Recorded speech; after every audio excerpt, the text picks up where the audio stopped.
Okay, hello everyone. It's time. It's time to get developing. Throw some music on like usual. Let's see what we got here.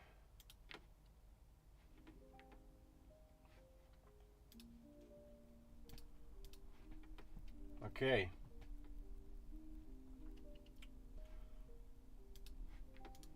Let's get going. So, what we were doing today, we just write that in chat. So today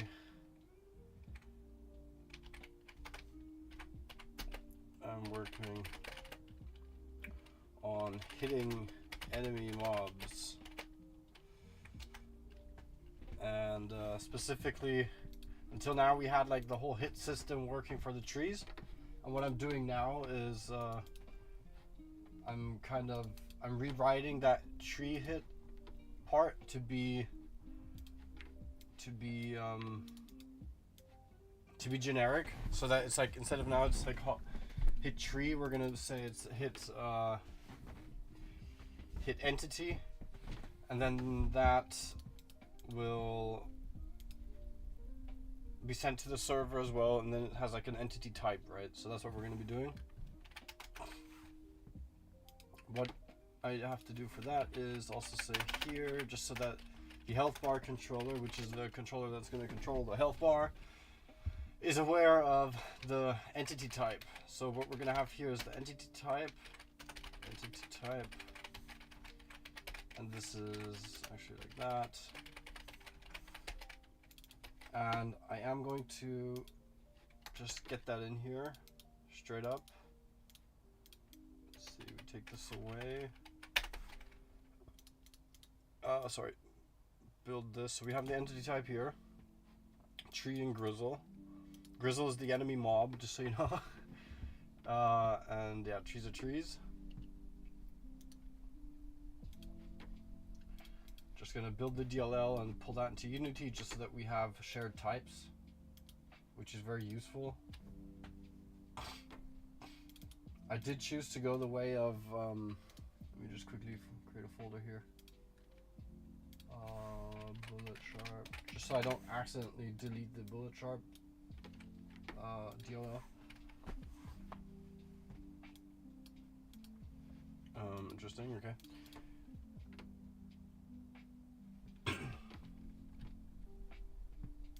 Yes, delete that. And then we pull this one in there. Okay, that should allow us to use the entity type in here. So I'm just gonna pull that from there. There you go. So first we should make sure that all the entities get that entity type, so it needs to be set. For now we only have trees and grizzles, so when we create the tree, we're going to set the entity type is entity type tree. And then in our mob manager, whenever we spawn grizzles, likewise we will set the type to Grizzle. Okay, now we have the gameplay constants here also for the hits per Grizzle, just so that those are shared variables as well. All I have to do is change it on the server and then replace the DLL in the client, and then we end up with the same settings, and therefore we avoid any desynchronization. So this looks good as is.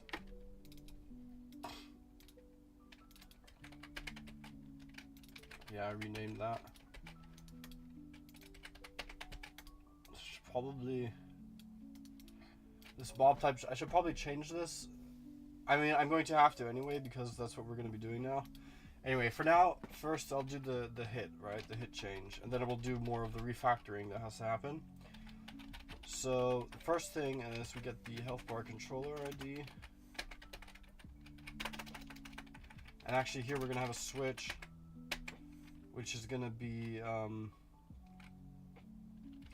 health bar entity type.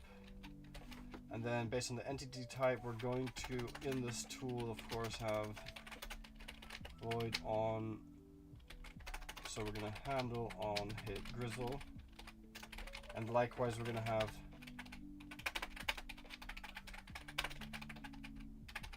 handle on hit tree. Now, I'm not sure if that's the smartest way to go about it. I'm just gonna go for it and see whether or not it holds true. It's gonna be tree. We're just gonna pass that. Because what I do think is that maybe on this type, I think, so here's what we're gonna do. We're gonna say, so what we did before was we just send a hit request, right? And that's gonna happen the same, just that we're gonna have an entity type. Entity type is that. Right. So you know what? Actually, for now, I believe that we don't actually need this. We don't need this. And then we render the hit on the tree if it's a tree, right? So I can say, okay, fine. So this is first of all on hit entity. Sorry, on hit. And now we'll say, okay, if entity type is entity type tree, we're gonna get the tree and handle this specifically. So what we can do is we can say health bar controller get component tree controller and do that there. So now we lost the information of the hit itself. So we will pass the hit as well, which is a collider. Or no, it's actually a raycast hit. So that might be interesting in many different situations. So I'm just going to pass that so we have that. This is going to be health controller remaining hits. Well, what's it called here? It's called current health. Okay. You know what? I am going to change that to remaining hits, and then this will be set remaining hits, because our health system is kind of based on hits, so there's not really like, it's not there's not like a value of how much health he still has, but how many hits he can still take, and also tools to upgrade them, or just to have better tools. All they'll be doing is doing a multi.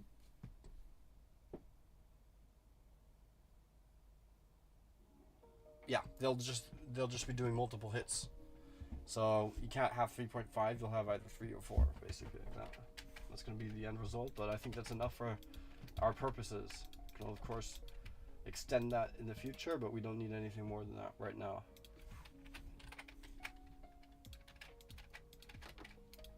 So health bar, remaining hits, and that's gonna be an int. Okay, send hit tree request. Okay, so this is gonna be send hit entity request. It takes an ID, yes. This is gonna be entity. Oops, what happened here?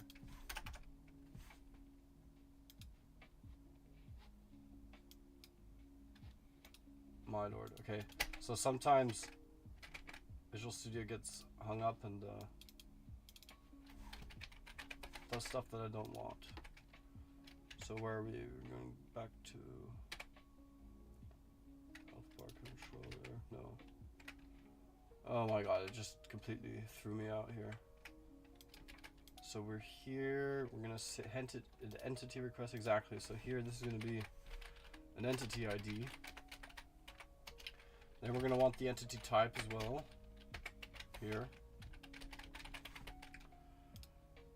And now we're going to restructure the way the request looks. So for that, we're also going to in parallel, look at how the server expects it for now, because we need to change it on both, right? So request processor, hit entity request.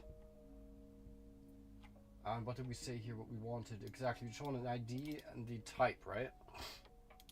So if we're over here, we're just going to hit tree requests.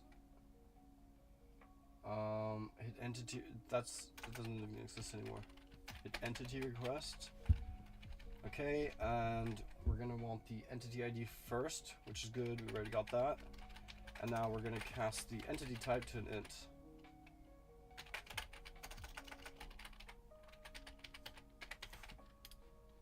Great. And then we don't need this padding anymore because I use that for debugging. We can do that. Yeah, I don't need that anymore. So this gets a lot cleaner around here.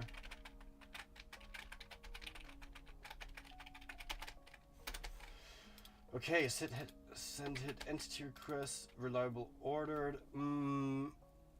Does ordered make sense? Reliable ordered. Why did I choose ordered for this? Good question. I'll be right back. I just need to turn the heater on here.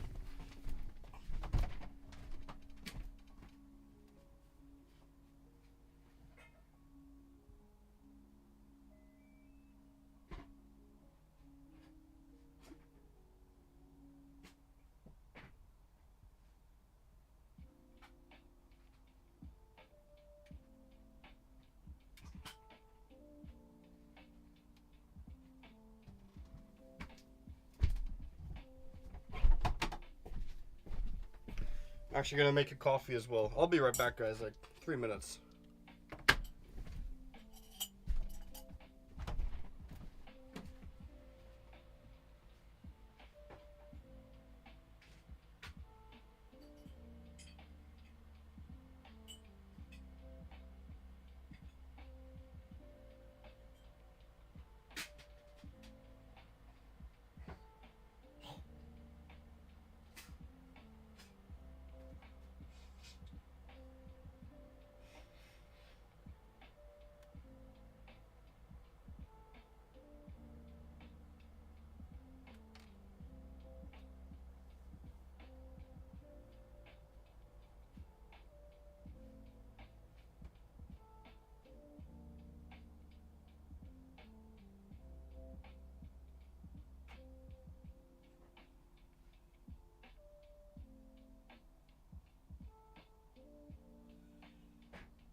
Okay.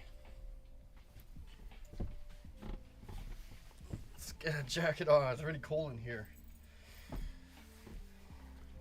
Deep, deep winter.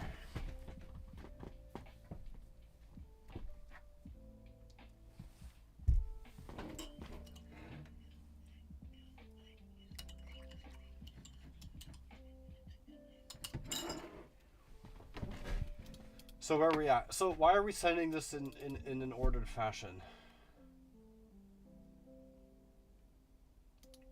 That doesn't seem necessary to me. So I'm going to put it back to unordered. And I do actually want to look up the definition of that again.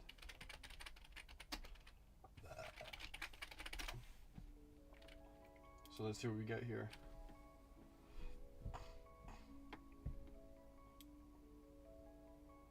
A method that prevents duplicates.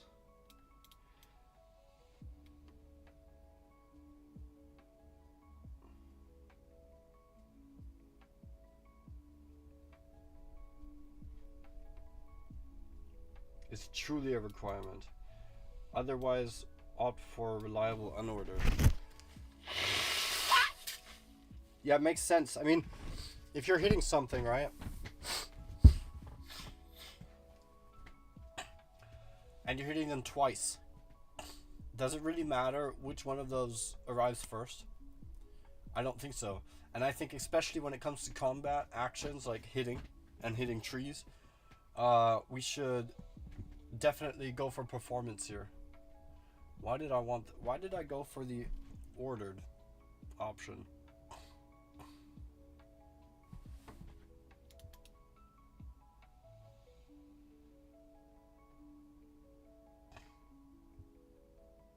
Provides a reliable channel with the smallest performance possible.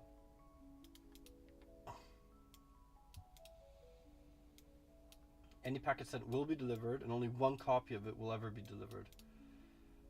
The only downside is there's no promise what order the packets are delivered in. Packet A and Packet B were sent in order AB, they could arrive as BA.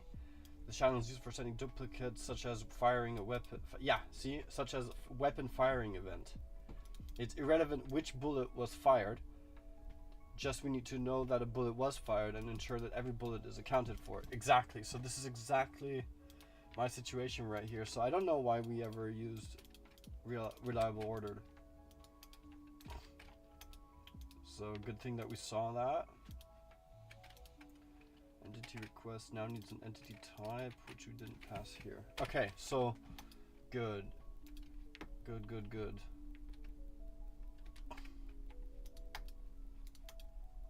Great. So I think we're already done on the client side, if I see that correctly.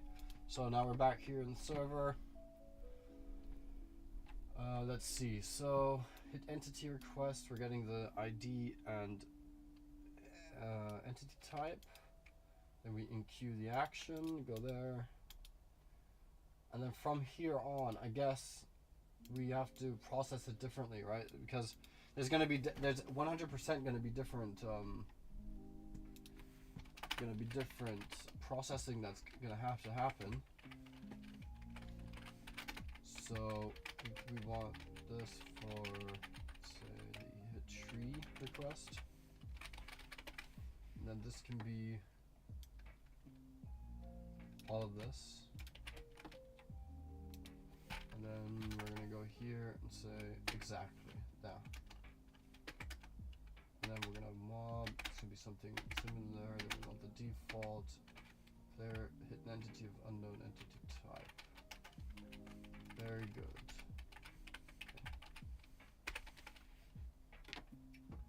So the hit tree request will require the region, of course, and the player. So we'll do that here, get the region and the player.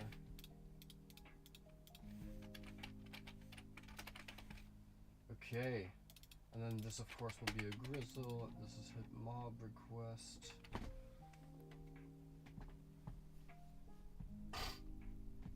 So maybe we'll do... Okay, I'll figure out the best way to do multiple different mobs. Because I'm pretty sure that they will also need specific implementation. So what I guess that we're going to be doing in the future is, let's say I hit, I don't know, a skeleton as well. All of that, like by default, it's just going to be hit mob request. That's how I'm going to do it now. And then if anything needs a specific implementation, like let's say I have also a villager, and then the skeleton needs a specific implementation, all I have to do is then throw in one of these here. And then break, of course, you know. So that's how we're going to build this. And for now, obviously, it's just the mob, the grizzle. Okay, is harvest wood tree valid? Yes. So everything stays the same for the tree. Yeah, what is he saying now? Okay, so we're using numerics for some reason. Take that back out. We don't need that.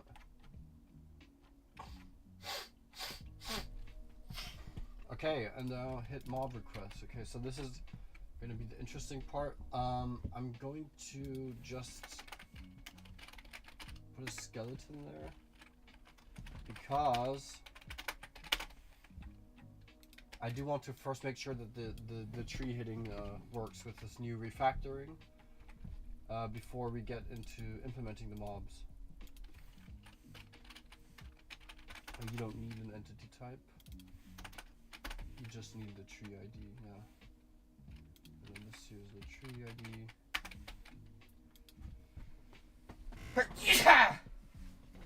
Sorry for that, guys.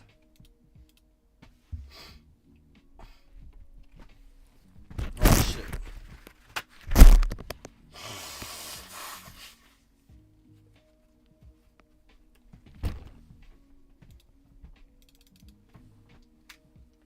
Just gonna hook into the stream from my phone so that there's one viewer at least, myself.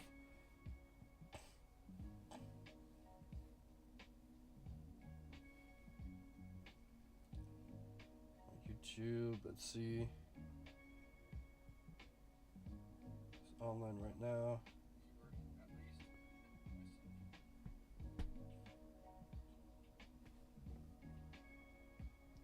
Cool. So my head might be a little bit small in the stream, but I think that's fine for now.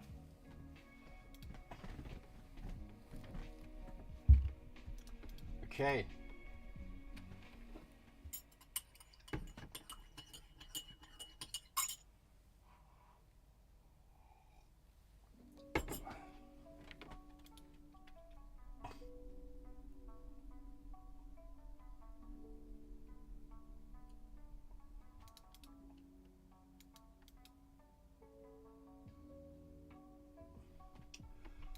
Okay, let's see what we're doing here. Bezeichnen erwartet.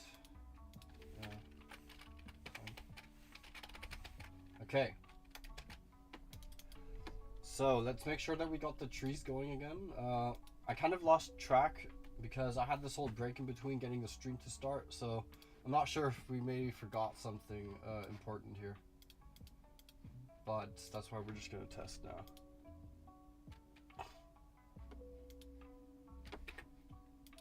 So trees are there, looking good.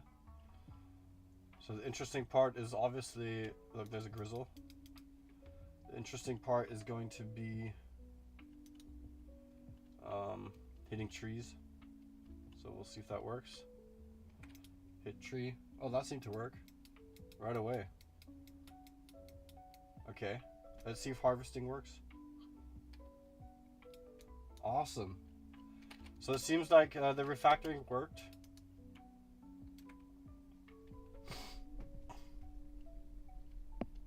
Very cool. Yeah, I'm gonna change the model of the tree at some point. I mean, I don't really like them anymore. And also the green is out of line now with our new colors.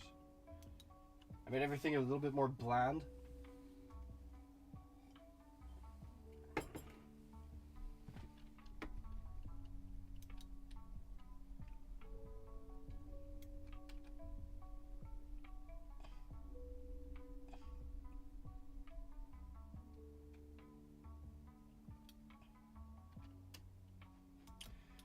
Cool. Okay, so all that worked, which means now, let's see.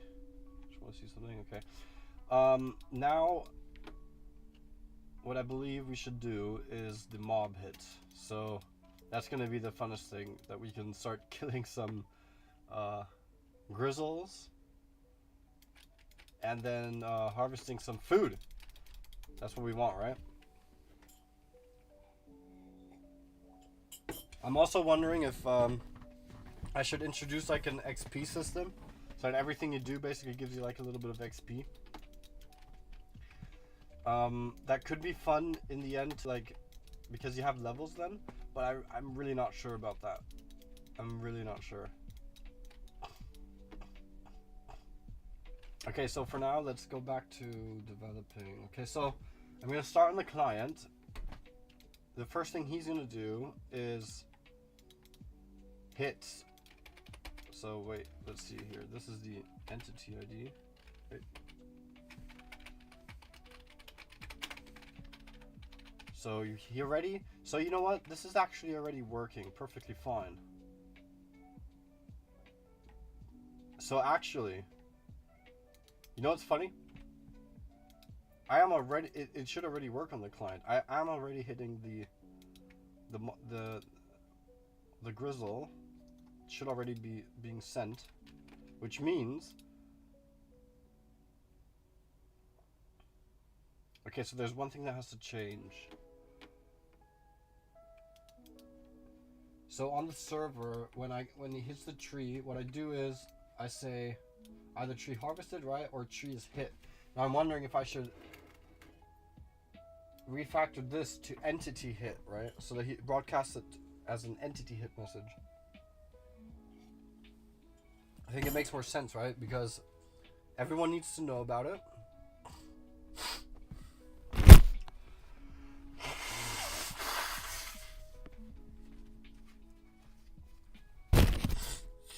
Yeah, so we're gonna refactor that.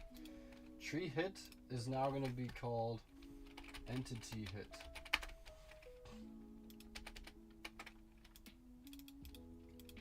And here we are going to put the ID and then cast it to an int. We want the entity type tree, because we will be using that for the mob hits. Okay, so let's refactor that on this side as well, on the client.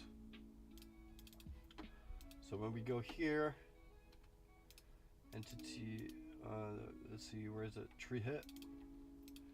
Parse tree hits. So we're gonna rename this parse entity hits. Oops.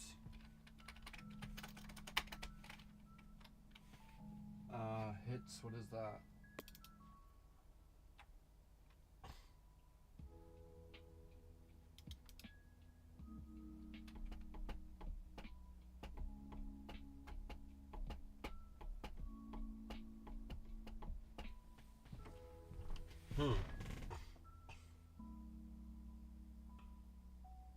Right, okay, so just subtracts one from the entity. Okay, that's fine. Process entity hits. What's that? Entity. So parse entity hits. What are we getting here? We're getting first the hits, then we get the ID. This is now the entity ID. And then we want the entity type. We need that as well. So entity type. That here, entity type. Okay, and now when we're here, when you get the entity type, hit entity type, and pass that here, of course. Take that, go into here, pull it in, and then this is where we're gonna switch the entity type, of course. So we're gonna have that a lot. I think it's the right way to go, because you want to kind of keep the network protocol as simple as possible, you know, the least amount of request types needed, and of course also request instances. And then we do the complexity then in the processing, which would be this. So tree, I'm just gonna put that in a private method, private void handle tree hits, and all he gets is this, just like it was before. Handle tree hits, tree ID and hits, and then this can happen in this, and we're good. So that should be it already. And then in case it's a grizzle,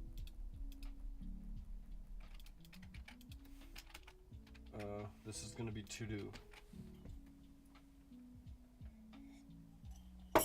So let's make sure that works, right? This is not a string, this is an entity type, and it's going to be get int, and we're going to cast that to an entity type, and that should work. Okay, so let's just make sure that works. Tree harvested stays the same. Now this is entity hit. Just make sure that we can still harvest trees. I guess that's what it's about. Run.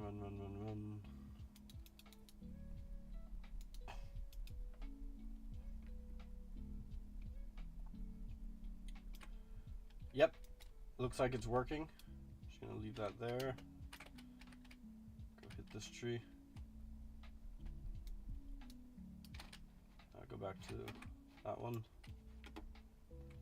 Everything's working. Harvest works as well. Yep. Okay, so that refactor worked flawlessly. Now it's time to hit some mobs. So to do that,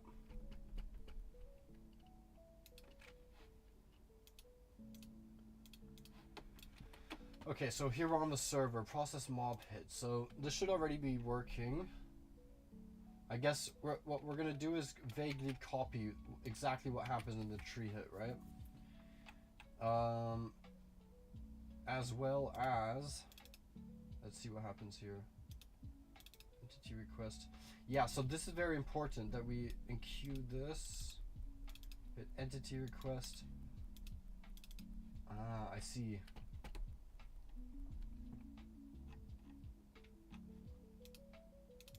Yeah, so what I did was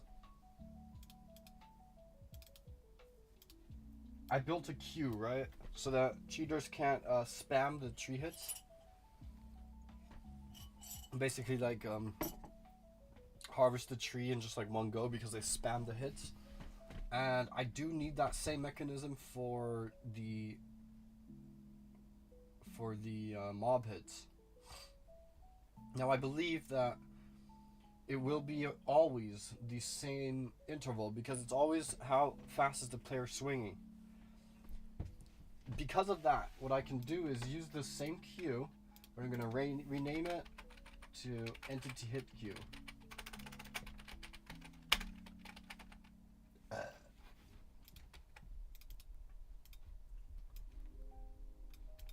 Yes, min tree hit interval milliseconds. We're gonna rename this to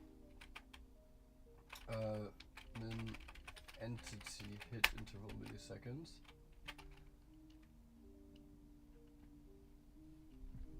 Layout. All hit actions take the same amount of time. Always. Okay. Very cool. Okay, which means, let's see, where's this used? Enqueue entity hits. Okay, cool. Hit entity request. So that works already. So we already have the anti-cheat for hitting mobs. And then every mob that we hit is already gonna have this anti-cheat built in it. Very cool.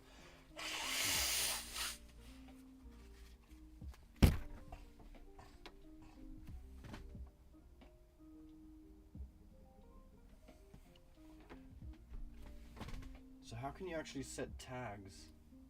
Do you guys know?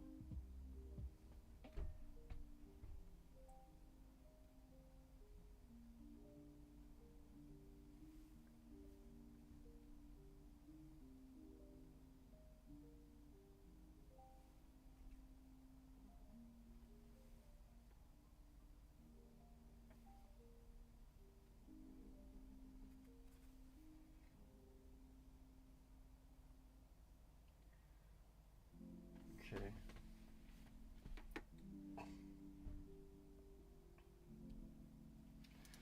Okay, cool. So process mobs.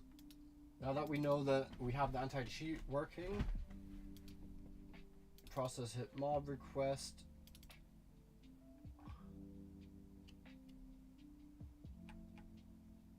For now it's a grizzle, right? So we know it's a grizzle, but we should probably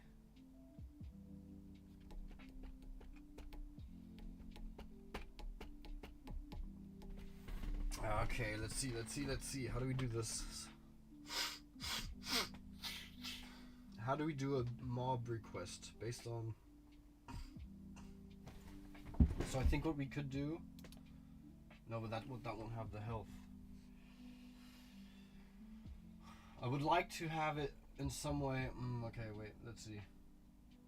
Let's see. So I think what we're gonna have to do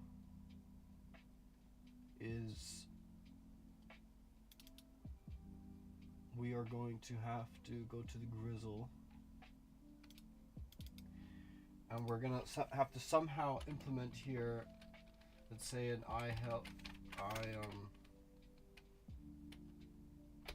hittable. Let's just say we build that right here for now. Hittable, and then this is going to have an int remaining hits. Okay, so we have remaining hits.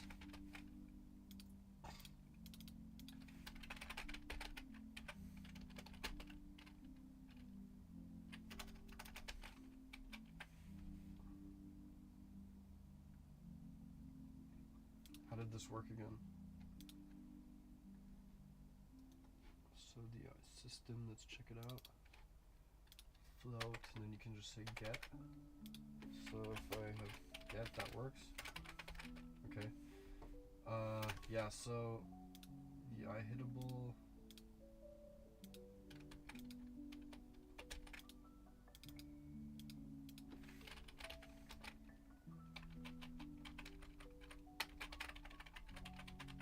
Why doesn't this work?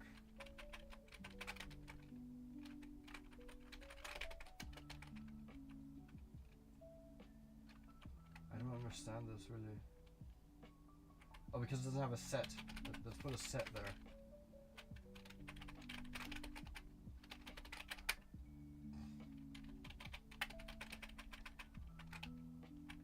Wait, let me see. If I have a private remaining hits. Oh, but then I need to implement that. That's not cool. That's not cool. I'll be right back, guys. Just give me a few minutes.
Okay, I'm back.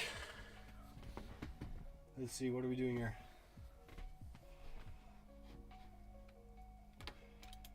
Okay.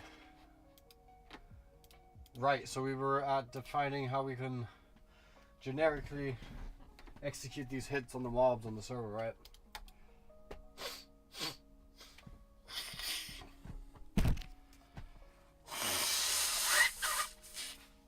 So maybe, let me see how this is working over here. Tree system is a nice system, and it has that, and then user save process interval. So why doesn't that work? It should work.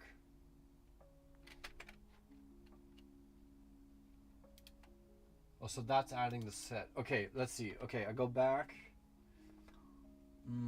Where are we? To Grizzle. You don't need the set. You just need to make sure there's a get.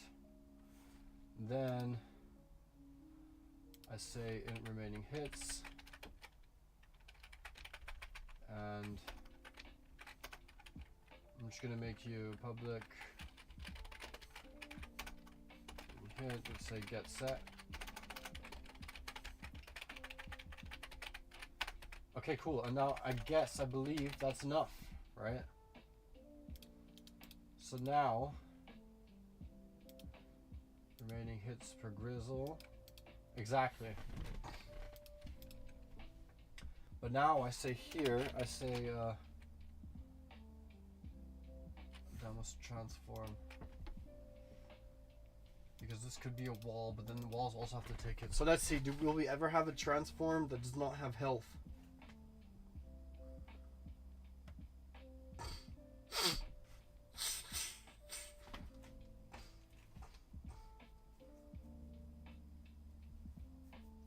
Will we ever have a transform that does not have health?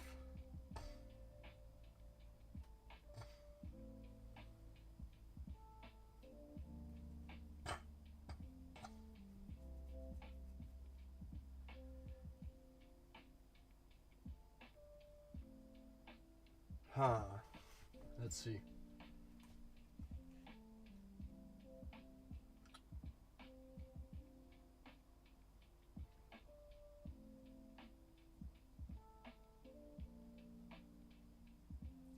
I mean, of course we will, right?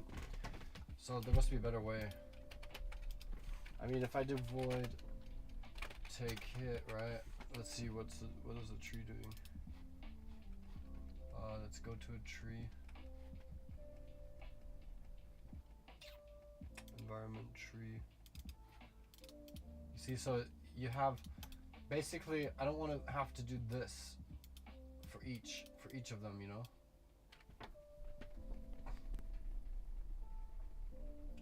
Maybe I can put the processing of the method somewhere else.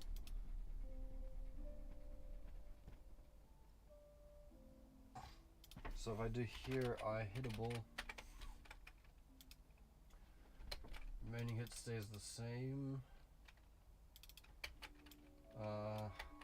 Okay, so let's see. For now, I guess it's gonna be fine. So this is gonna be hit. In times, and then this I do not want. Remaining hits is equals 0. True. Okay, let's see. Oh, it has to return a bool. Okay, so we're gonna make this a bool, and then that's good. So now we go back here, and that should be good, right? Okay, so maybe this is good. Maybe this is great. So times, yes, times Grizzle. Now what we could do is go back to our request processor. Now we're processing the mob request. So now we have the entity ID. What I think is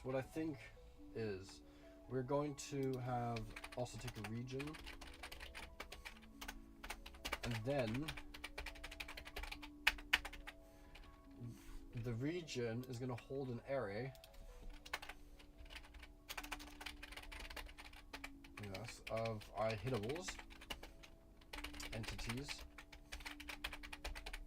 Maybe we should name them entities because all entities will be hitables. No, we're gonna name this hitable entities. Should make this a new list.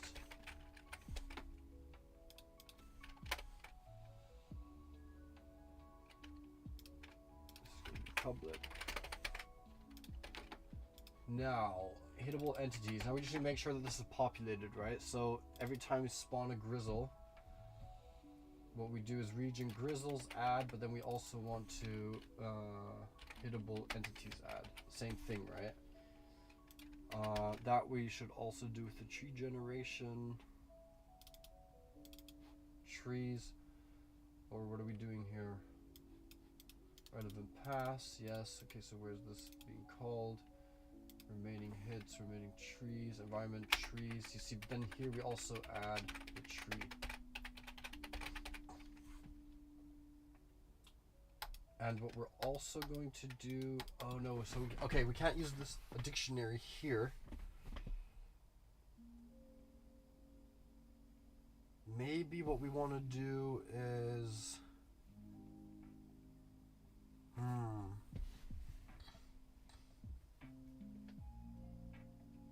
maybe we do want global IDs.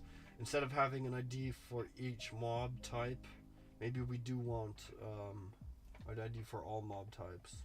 Maybe that will make sense.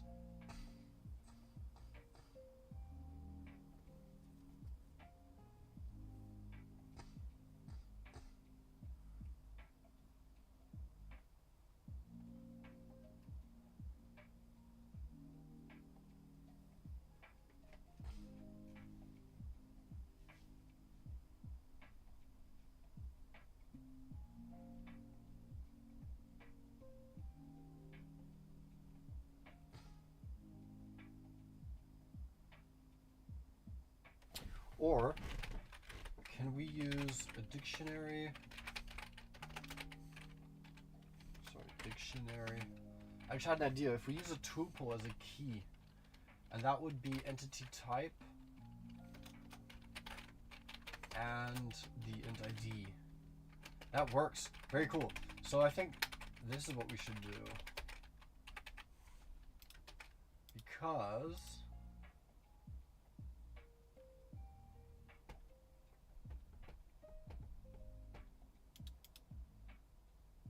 wait, what? Oh, dictionary, sorry. Okay. So, this is cool. This is cool. Okay, so hittable entities. Now, let's see, we're gonna have some errors.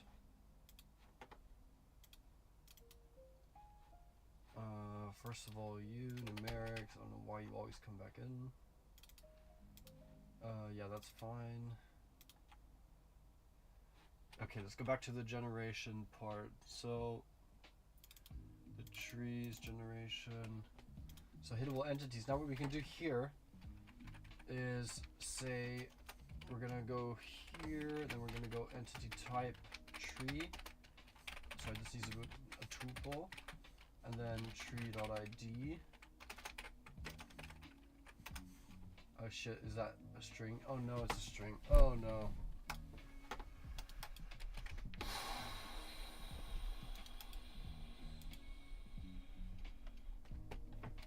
Why did we take string IDs for that?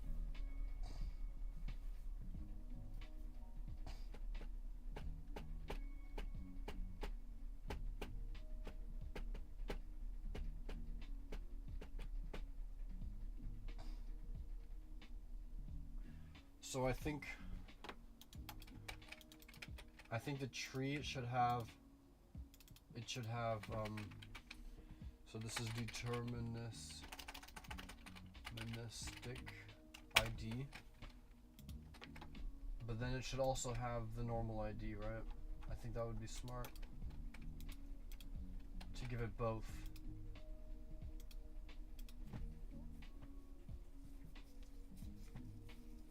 And then we can just map the IDs. So Let's see. So tree generation, we go here, generate tree ID is the deterministic ID, but then it will also just have a normal ID,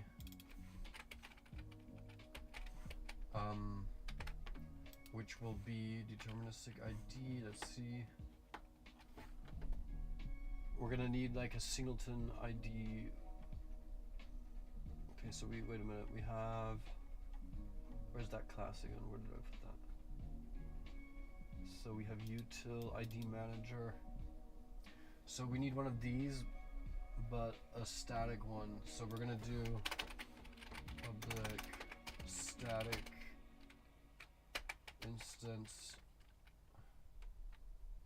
Yo, what? No. Private static instance.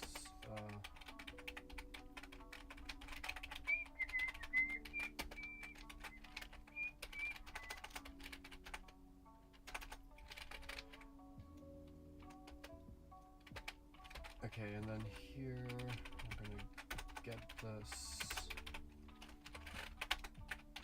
and if instance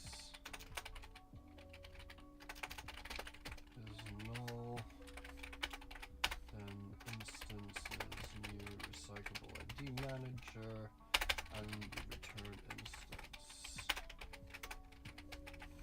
Okay. Now, what we're gonna do here, instance, this seems okay. Okay, so everywhere where we use this, let's go to all of these places. Exactly, so we're using it here in the Grizzle spawn system, which we don't want anymore. That means down here, we're gonna go to ID manager dot instance get use ID. Okay, where else do we use them?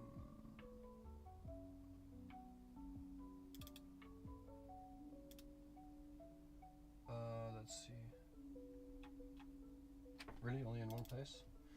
Okay, so we only used it here. Hittable entities will now be entity type Grizzle and new grizzle.id. I'm gonna say is equals to new grizzle. Very cool. Great. Then let's see, in our tree generation, now we're saying this.id. Exactly, and now we need to set the ID first. So we'll just have both IDs, right? So that we can still do the deterministic mapping between client and server IDs. Yeah, seems like a good idea. We'll go here, recyclable ID manager, instance, get unused ID. And we'll pass that here. Okay. Is equals to tree. Cool. So that seems to have worked until now. So that means that when we're here, all we have to say is hittable entity is hittable entities. That's exactly right. And this is going to be an ID, an int. Okay. Hit mob request. So at the same time, the hittable, how can we guarantee that that's also a transform? So let's make that a guarantee.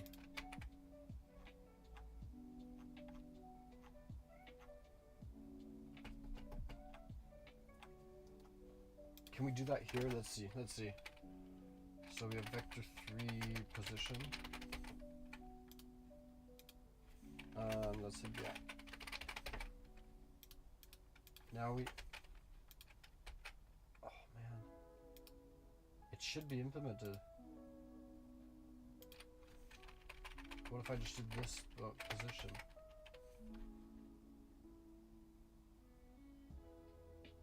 Oh, shut up. No, this should be bullet chart math. So that works. But why doesn't it work if I leave that away? It does work. Nice. Okay, so we just guarantee that it has a position. And when you call this from somewhere, yeah, boy. So that's really cool. That means we can also guarantee a rotation. Basically, we guarantee everything that's on the transform over here, you know? This is a quaternion. Cool. That's really fun, actually. Okay, so for now, all we need is the position. So let's see, if I go back to response processor, no, sorry, request processor. Now I can do another is harvest wood. I can say is hit entity valid. Request valid. Okay, and then this is gonna be last tree hit. We don't need that anymore because we do have the queue that enforces the interval. Harvested that. We don't need that anymore.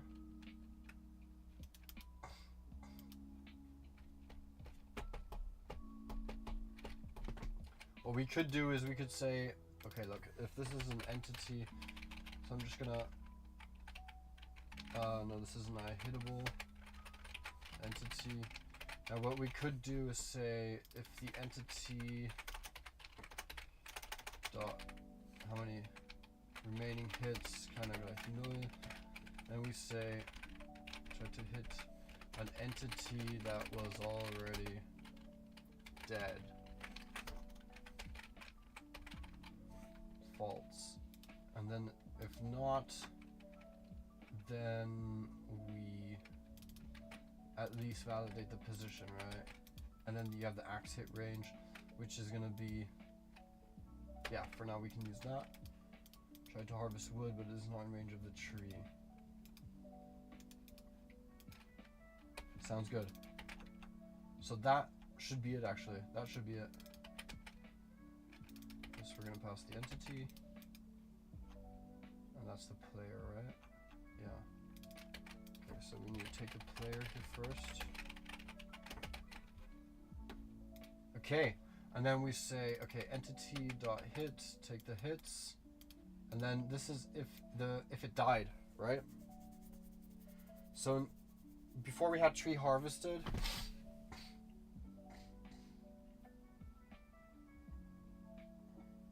I think in the end, entity death type tree will then just be processed into a harvest on the client.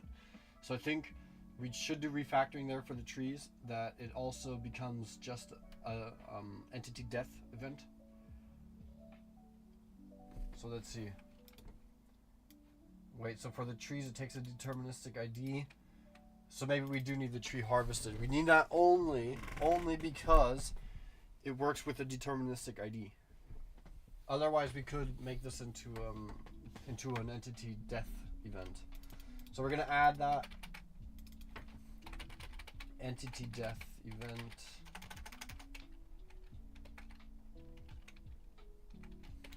Entity death is going to be 15. Start response, entity death. Ticks. No, we don't need the time. We don't need that either. Okay, we might need the player. Okay, let's see. We're going to do entity ID for sure. And then also cast to int the entity type. Right? And then the player ID, of course, because, you know, for chat purposes, I guess. Reliable ordered for death. Do we need that to be ordered? No, we don't need that to be ordered. So why is that reliable? We're going to do reliable unordered. Same thing up here. Reliable unordered. Resource update. For the player that hit. Oh, okay, so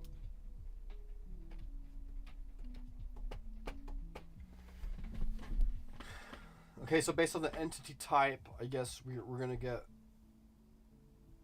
get the resources, apply some kind of resources upon the death for just a player that hit.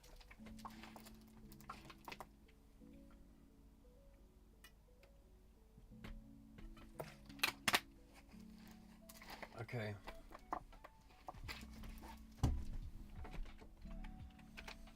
To do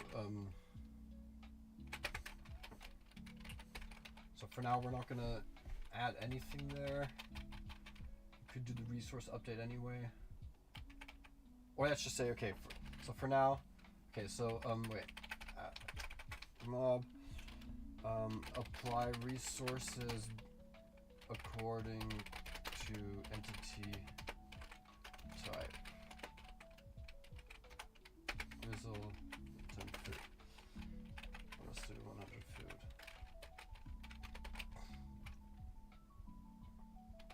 Yeah, okay, so for now, we're gonna do player resources food is plus gleich, and then we're gonna say public static and hits per grizzle is gonna be 5. Oh, we already have that, right? So then we have public static int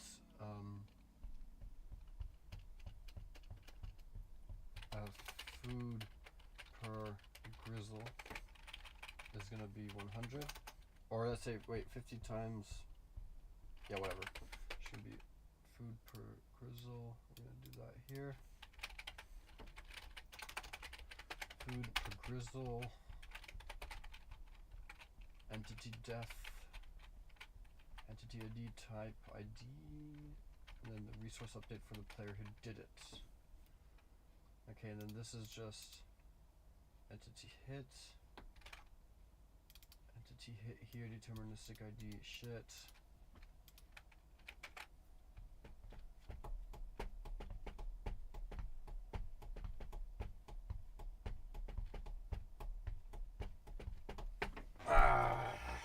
Okay.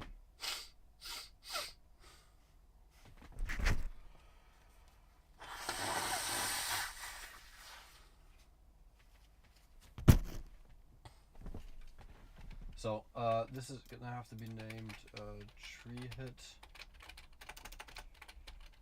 because it has a deterministic ID, and then we're gonna have entity hit is that, and that's gonna be here, okay? Entity hit, because here we don't have a deterministic ID, but here we do, which is too bad, but anyway. But then we don't need this, because it's definitely a tree.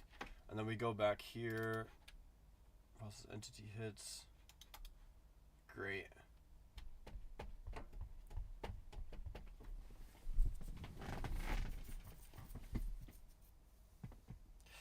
Great, we're gonna have to rebuild that on the client because we just took that away. So everything with a deterministic ID cannot be handled generically, which totally sucks.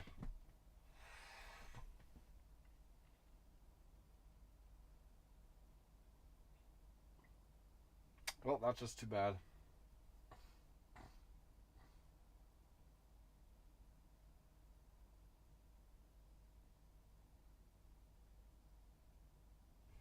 Okay.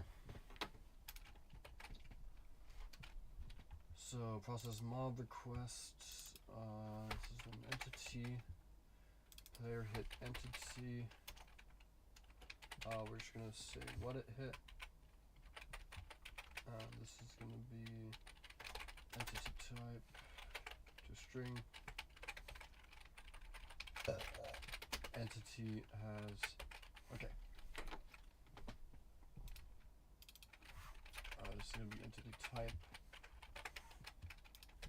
Put the hits. Yeah, looks good for now. And then here, okay.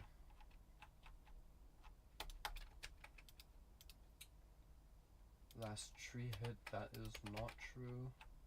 And I don't think we need that here either. So if we go here, harvest wood, and I think we can take take this away. And go to our player. Take the last tree hit away.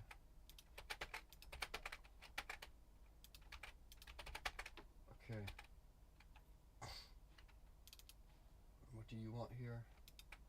You want region and player. That's fine. So region and player. And then entity ID. Here's an int. At this point, process hit entity request. Shit.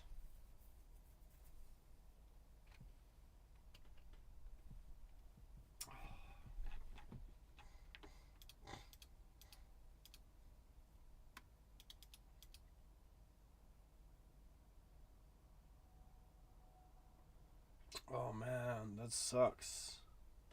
That totally sucks.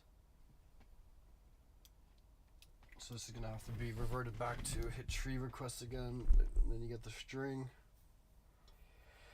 Oh man, so I can't even do the hits. All that refactoring for nothing.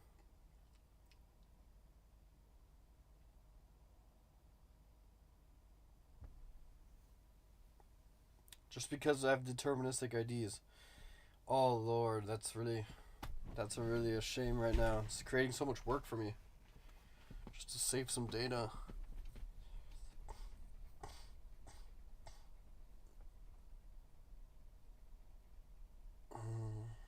Okay.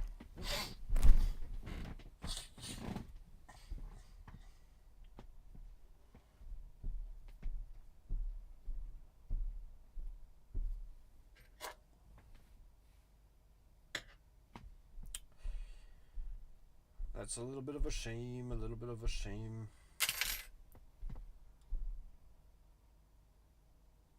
Okay. So it hit entity request will be that. So get int. And queue entity hit will be back to int. And the same thing here. Okay, and if it's a string, so we're not even gonna have this. Oh god, okay. Duplicate it.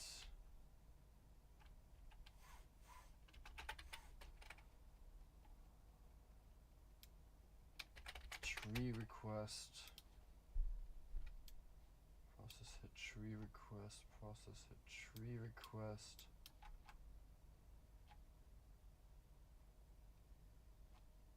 So actually we don't need this at all. Then, but we do need this in here. And then I guess all you get is a player. Okay. Process hit tree request, and then this will happen. So now we have this hit entity request, and then we have hit tree request. And then this is back to a string.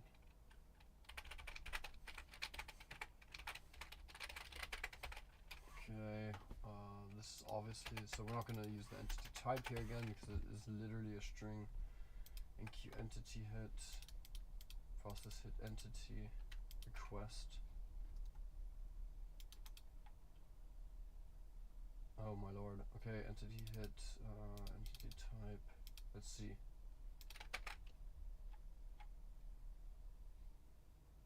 Yeah, so I'm just gonna do this here. Entity tree, so that this works.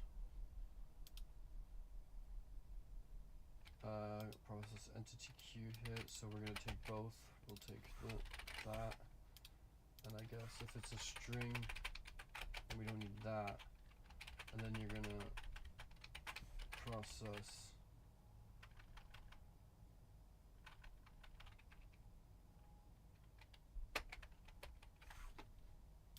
Let me see. I don't need you anymore. Enqueue. I'm just gonna do here tree hit. Enqueue action process. Why isn't the tree hit? Okay, so this is, that's why. So I can do hit process, hit tree request, enqueue tree hit. Where are we using this? Oh, come on. Okay, so here we'll do enqueue tree hit. Don't need that. Don't need layer. We do need player though. So that looks good to me. Entity ID, then we'll change this to hit tree ID, and we'll hit this to, this is hit entity ID. Okay. Cool.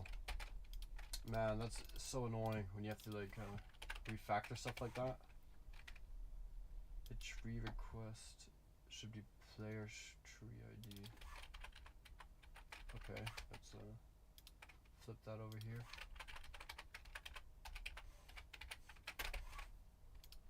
Okay, get rid of this. Don't need that in this one. I guess this is just mobs in the end. Process hit tree request, so you got player ID. Okay, cool. Okay. That means now we have to do the same duplication work on the client as well, which is kind of annoying, but that's how it goes, right? A tree request is still 5, and then you have entity hit and tree hit. Okay. Oh man.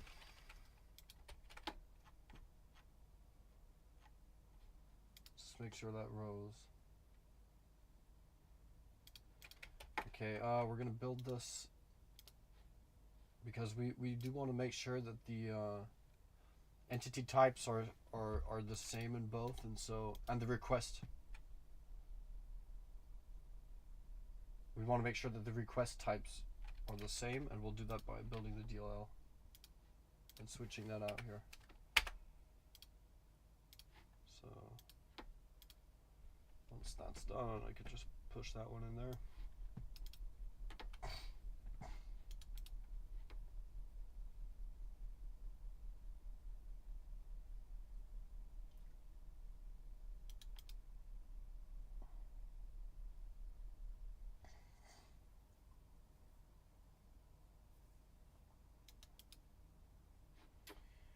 Okay, cool. So back on the client. Now we have to bring back what we had before. Let's see, network manager. So what's 10x supposed to be? This is resource update. So I'm just gonna fix that to make it clear. Resource update. And what's 13 supposed to be?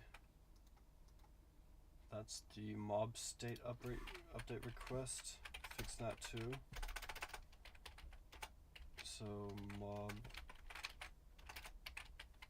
state update. Okay, so we have tree hit over here, which is still right. Parse entity hits. So we're gonna duplicate this. Make this entity hit. Then this is correct. But now we go back here.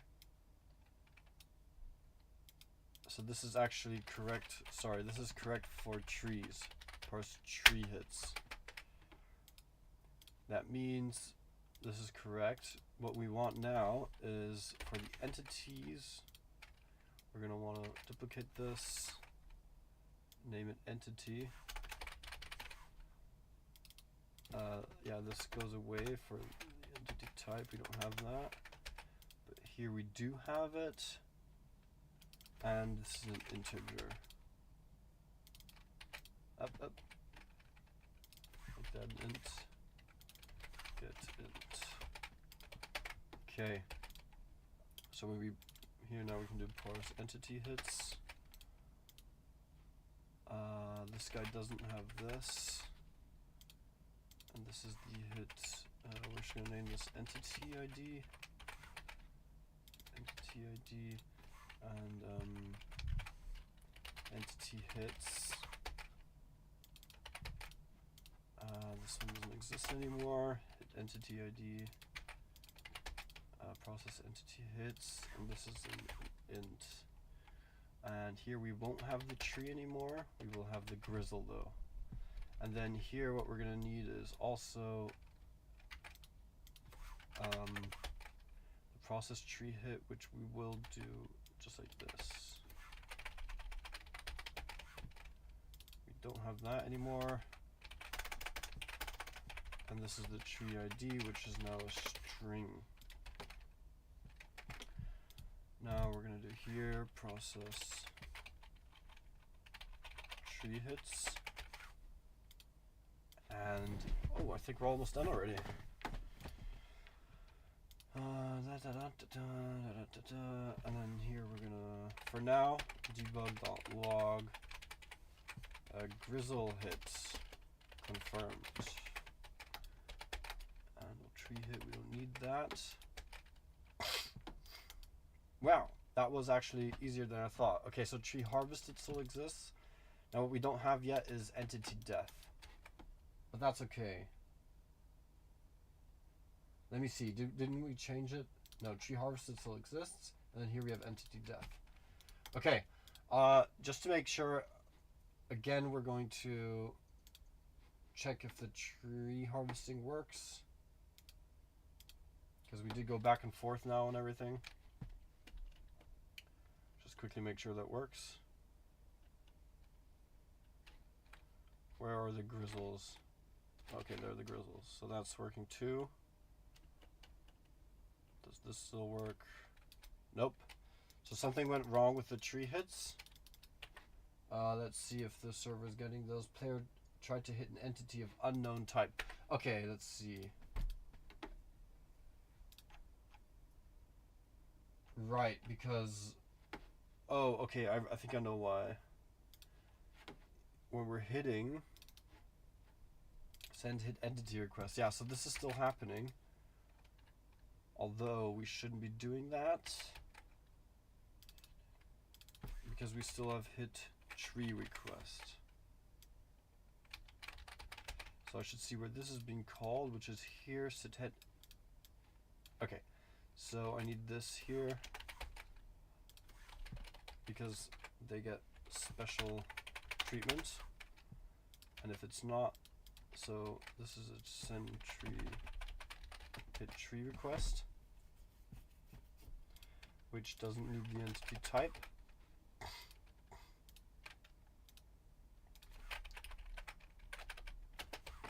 Hit tree request doesn't need that. Let's just make sure that lines up with what the tree request expects. Hit tree request is just the tree ID, just the tree ID. Perfect. Okay, so that lines up. Hit entity request, where are you being called? Okay, you're being called here, and that is correct. So, that means if I reconnect, tree hit should be working again. Let's just make sure that's true. Okay.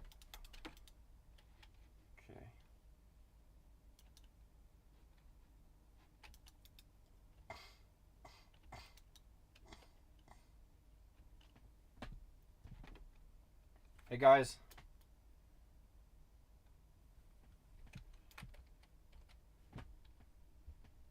So someone's watching? Whoever you are, hello. So the tree hits work again? Our refactoring and going in circles worked? Okay, now let's see if this works already. No. It doesn't. Let's see if we received the player collided with something. Okay, so we're getting that. Okay, cool. So at least we know that we fixed the trees again. Uh-oh, what was that? That looked like something was desynced.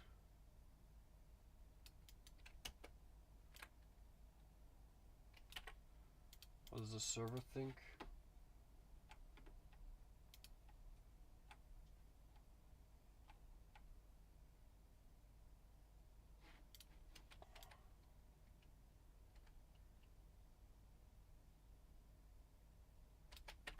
$200, 900 total wood. I tried to hit a tree that was already harvested.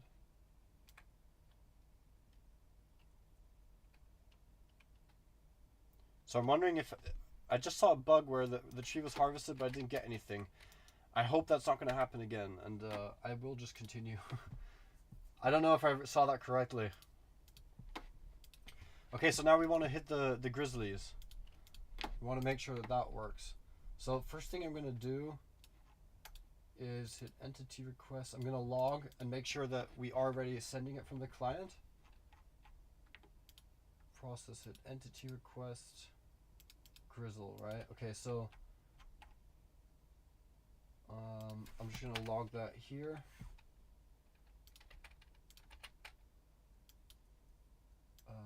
Player hit grizzle, just to make sure that works. Okay, put that here.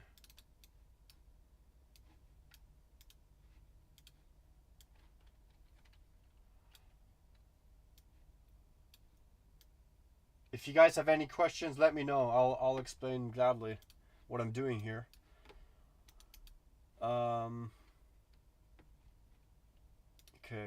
game loop. Let's see, we connect.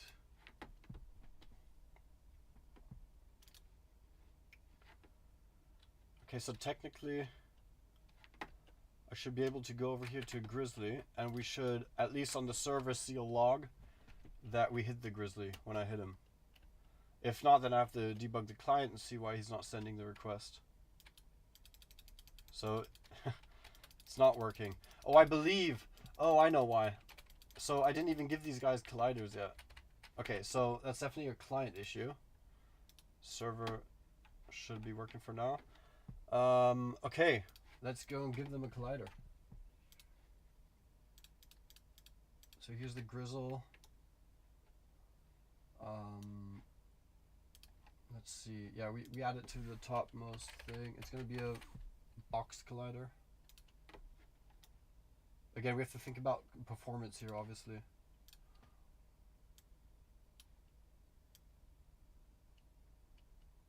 So where should we be able to hit him? I think everywhere, right? Yeah. Like if you hit him on the... Wherever you hit him, it should work, right?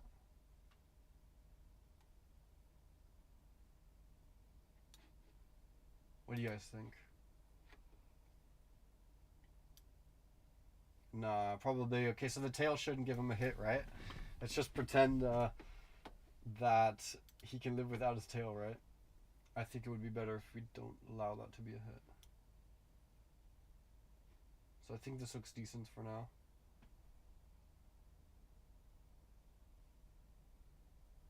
Yeah, okay.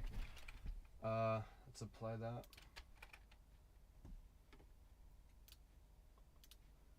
Prefabs, there's a grizzle, there's a grizzle. Okay.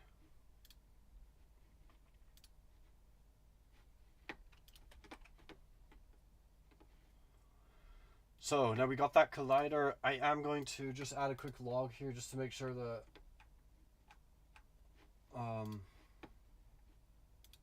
that we should be logging the right thing. So here we have this handle on head entity.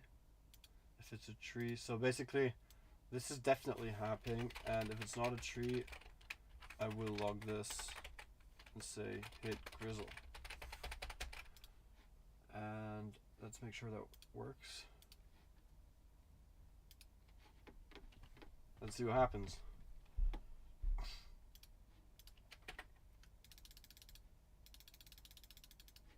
So we have the player there. Walking over to a grizzle. If I hit him here. Oh shit, okay, for some... What? So when I'm in the area of the grizzle... Oh, okay, I see. I'm getting an error in the console.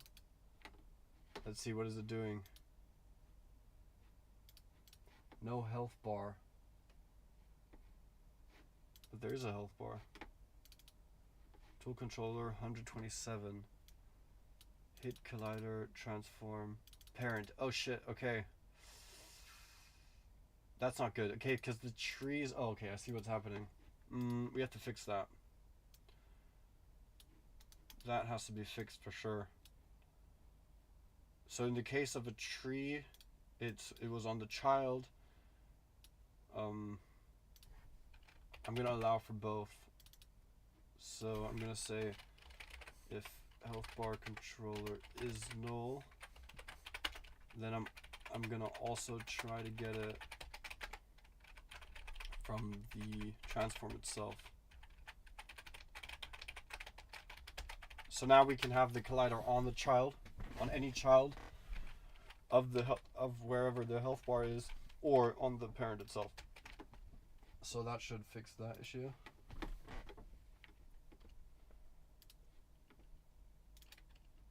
Okay.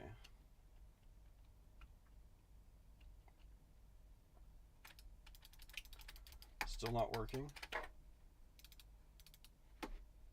So now it's here. Okay, because it doesn't have a parent. Then, okay, so what we definitely know, okay, we should be doing this first. Fine. This should be happening first.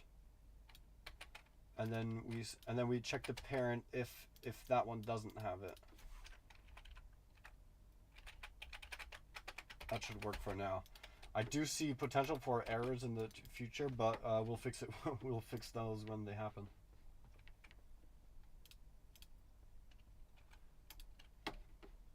And try again.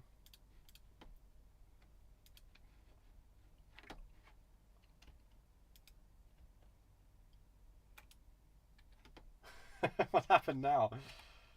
Okay, so it's at least it's activate. Okay, it's activating the health bar. That's cool to see. Oh, okay, so same issue here on hit. Okay, yeah. Cool beans. We'll just do that on hit. Here. Okay, and what I saw was that the health bar is like kind of on the floor, so we need to give the grizzly prefab. The health bar gets a Y offset, and we're gonna set that to, how big is this dude? I'm gonna set it to 2 for now and see how that looks. Apply that. Okay, so the health bar should be above him, and I hope if everything worked, we should finally be able to hit it and at least see it on the client, on the server. There you go. Okay, so the health bar is not moving with the guy, and obviously it's not, because yeah, it's a pooled system separate from the guy. Okay, so I need to. So it says here, player hit Grizzle and then hit an entity of unknown type. So I have to figure out why that happened. But at least it's working now, right? So when I hit, we get a message on the server. I'm gonna fix the bar, but first I want to make it so that the hit actually happens, and it kind of, he gets like a push back, and then I'll render like blood or something, or maybe the entity just like becomes red, like in Minecraft. Okay.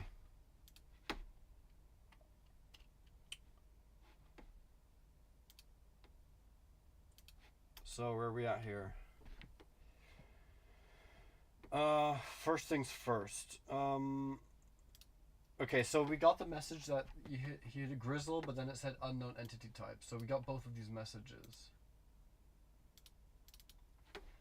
Now let's see why on the client, when we sent the hit request, it should have sent the 1, right? But it didn't. So let's see why. Let me see. When we spawn the Grizzles, do we set the type? When we do, Grizzle here is 1. This should be 1. Why isn't it 1? Oh, it is 1. Okay. Okay, so we set that correctly. Then let's see in the tool controller, when we hit handle on hit entity, yes. Entity type is entity type, and then We send that.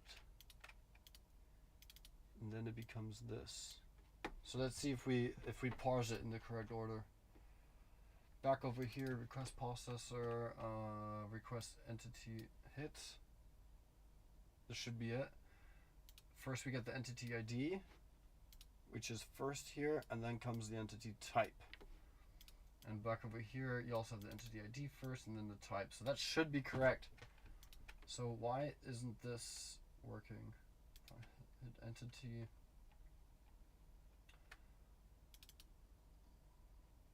Default.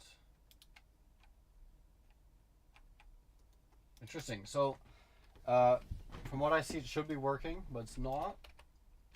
And therefore, I will put a breakpoint here. Connect and hit. We'll see why. I mean, that the entity type should be a value 1, but it's not. So, let's see on the server.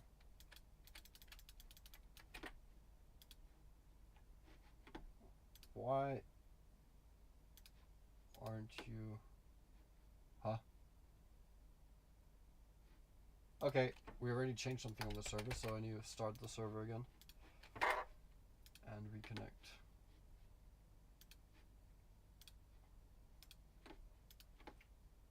Go back to Grizzle. Oh my god, they're all so far away. Shit. Okay. Oh, here's one. So let's hit this guy.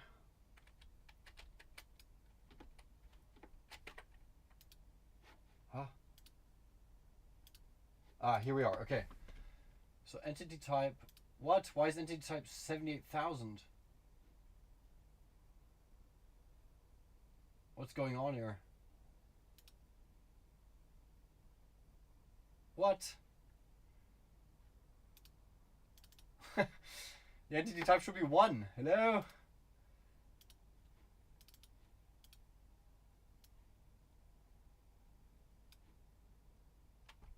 Get entity type. Okay, so that's... I need to check on the client what we're sending here, because that doesn't make too much sense. And we're doing that over here. Okay, so this is where I'm going to start. Am I in the game? Yes, I'm in the game. Okay.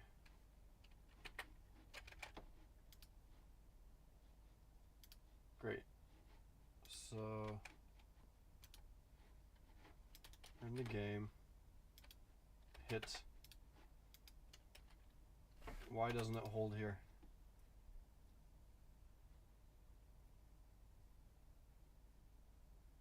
Huh? Huh?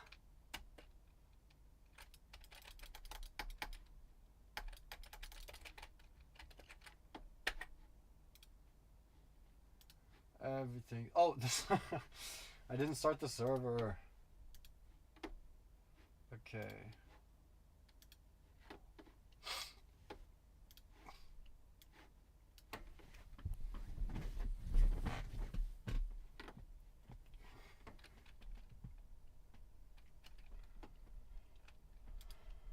Okay.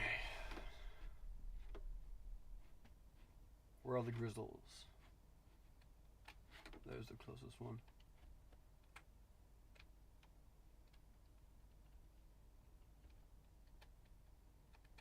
Okay, I hit him. There we go.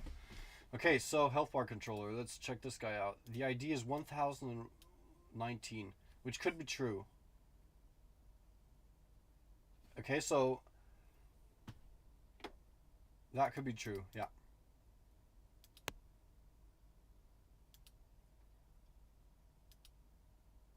Now the entity type is Grizzle, which also makes sense. So we go in here.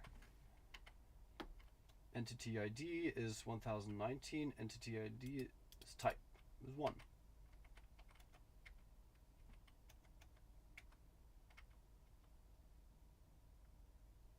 Okay, that's right. Now we're putting 1019 and Grizzle.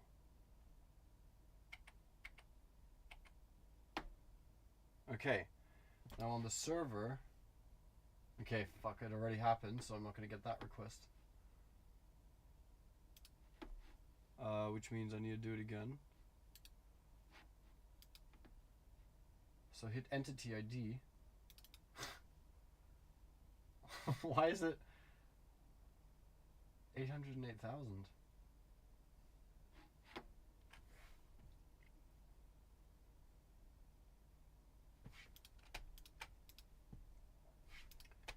Entity request 20.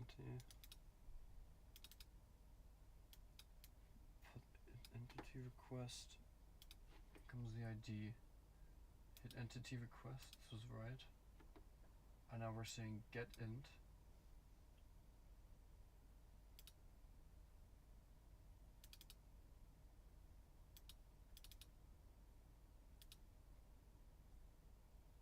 I'm baffled. Huh.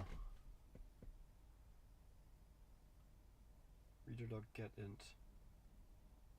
Oh! Ah, I see it. I see it. I see it. Okay, yeah. So I made the mistake of sending the ID as a string, which is stupid of me.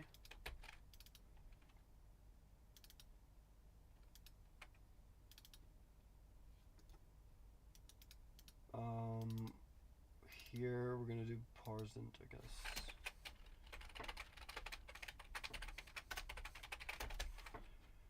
Because only the trees will have actual string IDs, which is composed of their positions, so that we can, you know, find them deterministically on the server, and we don't have to communicate all the tree positions. But the entities will always have an ID, an int ID. So that should have been the whole issue. Let's make sure it's fixed. We'll take away that breakpoint. And now it should not say unknown entity type anymore. Everything should be correct now. So it should just say that I hit the grizzle.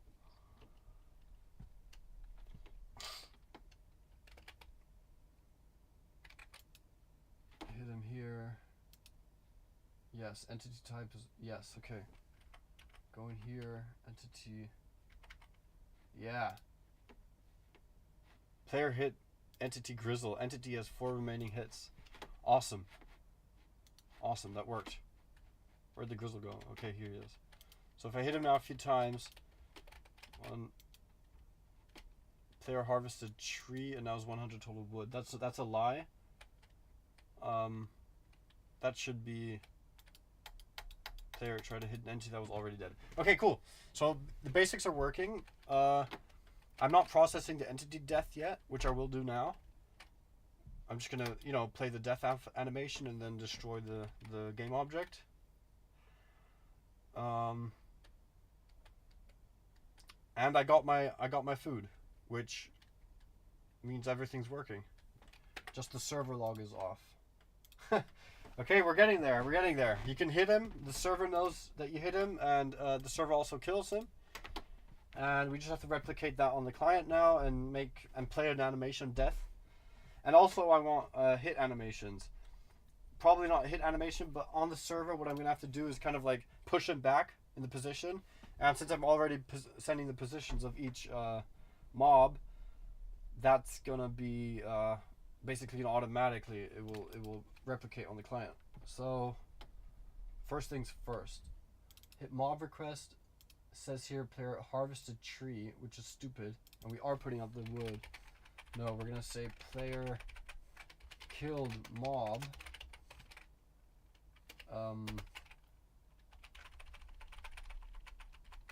He now has total food. Just so that output is accurate. And then player hit entity. Entity has remaining hits. Did it say grizzle? Yeah, so I'm just gonna take that away. Player hit grizzle. I'm gonna add this here as well. Actually, I'm just gonna take this away. Yeah. Okay. What did we just say? Right, so we need the death event, which might already be happening, right? So entity hit, entity death. And entity death is 15. So first things first, I'm gonna implement, okay, so we're not doing entity death yet, right? So we're gonna do that now. And instead of the animation death, the death animation, I'm just gonna remove the game object for now. And then if that works as expected, then I'll just put in the death animation, and then we can already hit enemies and kill them and get food from it. And then the main thing that's missing is then to make it like really fun, so the hits animate and everything. So this is entity death. Let's go here and figure out what the I mean, it should just be like the tree harvest, right? Let's see how we did that with the tree and then kind of replicate that. Response, let's see. Again, if you have any questions, type it in the chat. I'm happy to answer them. Let's see. Manager. No. Okay. So we have the tree harvested.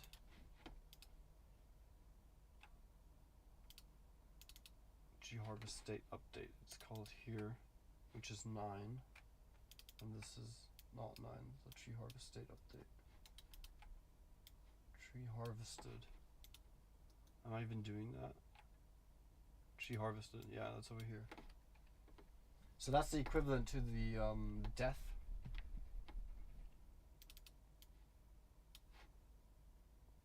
Oh right, tree hit state and okay. So these are like the initial state updates that you get when you like join the game, so that when you join the game, the player serves the player all the server serves the player all the tree states, you know, and yeah. Tree harvested. Okay, so we're gonna use this for our entity death, and it's gonna be very similar, just that the ID is gonna be this. So died entity ID. We don't need the timestamp for that. Harvester ID. Yeah, so that's the player ID, which we do want, because we might want to. So we're gonna do this killer ID, because we might want to like animate something. If you're the one who killed it, we might want to react to that on the client in some cool way, like show something, get that dopamine to flow out. Okay, tree harvested. This is going to, so we don't have that. The tree ID is going to be entity ID big I. This is going to be an integer, and yeah, so that should be enough. This is the parse entity died event.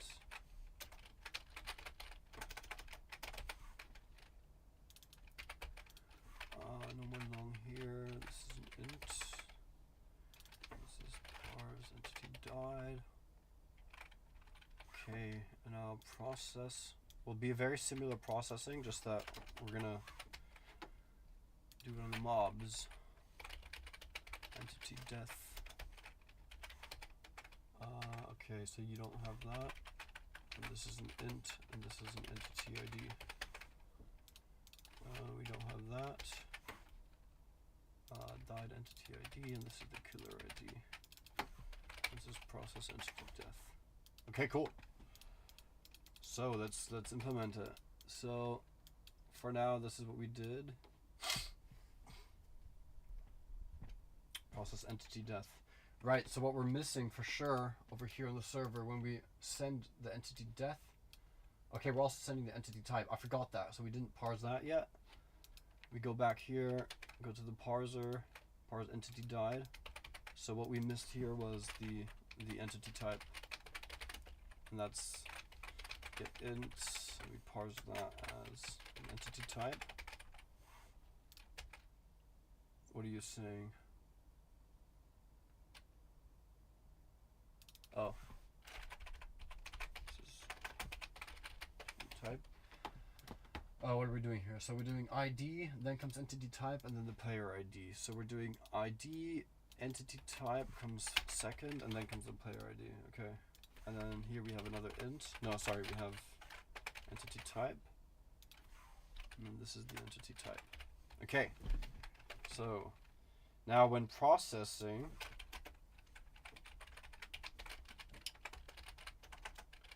entity type. Now we have to figure out how we're going to do this the best, right? So currently on the client, I do have a mob manager, right? So the mob manager holds grizzles, right? We might have to do something differently, like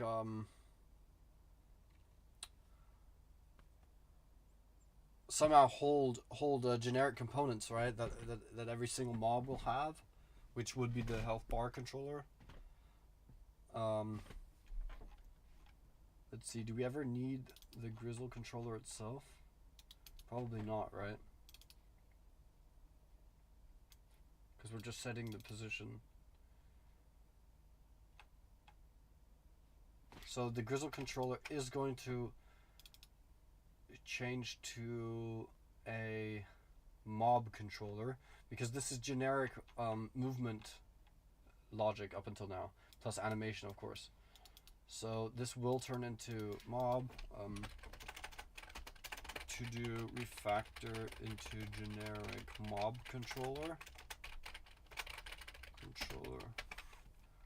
and then this will just be mob controller. So for now, since we only have the grizzle, I'm going to implement it this way, and we'll do that when I add a third mob. We're gonna refactor that into generic components. So where are we at? Okay, so the mob manager needs some kind of kill mob, right? So update mob, we got that. But now we have public void kill mob. I'm gonna name it grizzle for now. Or you know what, we'll do kill mob. Then we'll do int ID, then we have the entity type. And then we'll have, that's it. So what do? We do grizzles, first of all, to do make this generic when grizzle controller is refactored to generic mob controller component. Now we'll do ID dot game object, and we're gonna destroy this.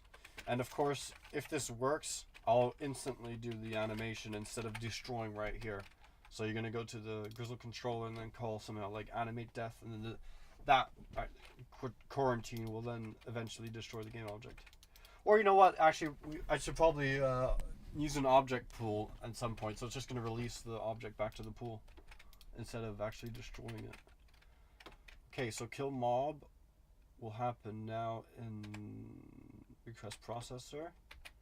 We can do mob manager kill mob.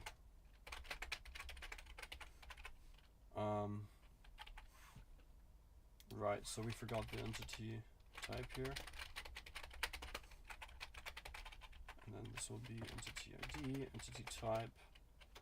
And the player ID is, for now, we don't care about the player ID. Right, and you get the entity type as well.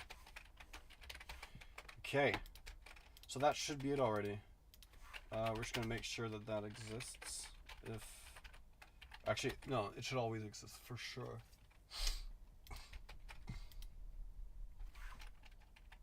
Yeah, so first we get the game object reference, then we remove it, and then we destroy the game object.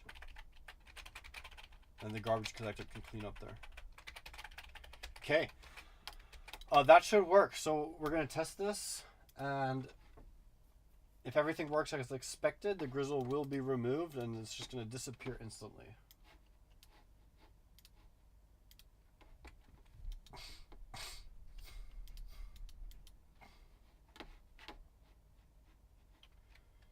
So where are those bad boys?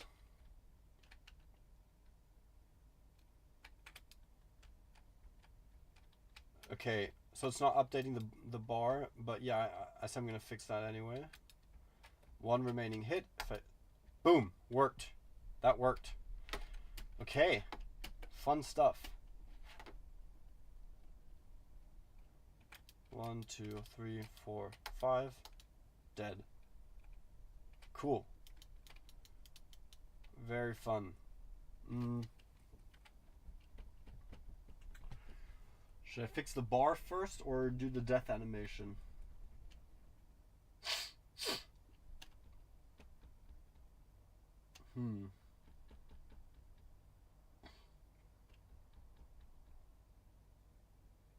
I think I want to do the death animation first because that's kind of fun. Okay, go back to here. Okay, so we'll do here, we'll do public void play. How do you do this? We're just gonna say on death, I guess, or just say die. Then we're going to do animator dot set trigger death. We are going to figure out first what the animation is called. So let's go to our grizzle. Go to the animator.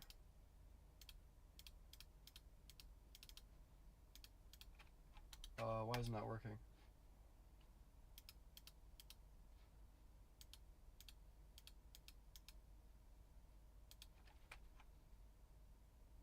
What's wrong with the animator? Grizzle. Can I restart that? Animation animator. Okay, there we are.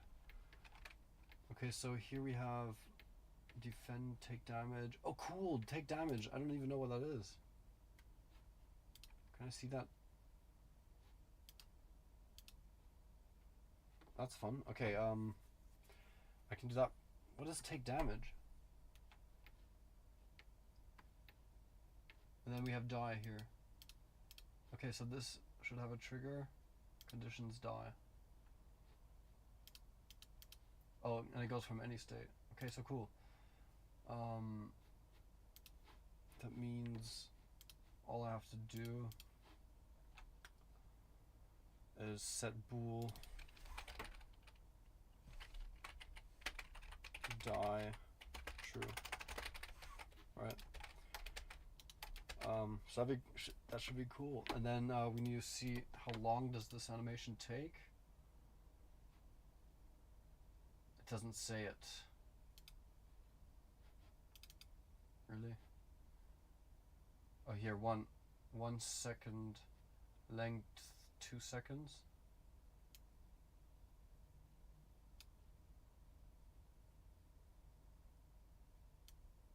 What? So to me it looks like 120. Is that a minute?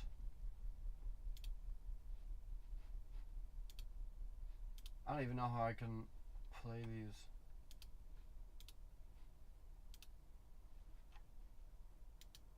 How did that work again? I know that you can. Animation, let's open animation tab.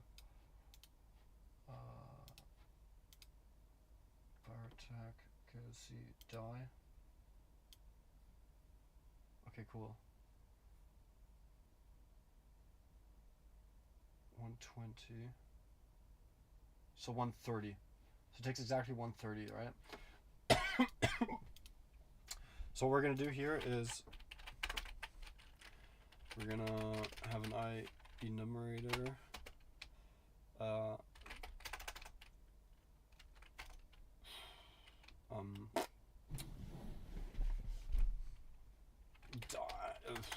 Kill after seconds. No, actually we're gonna name this destroy.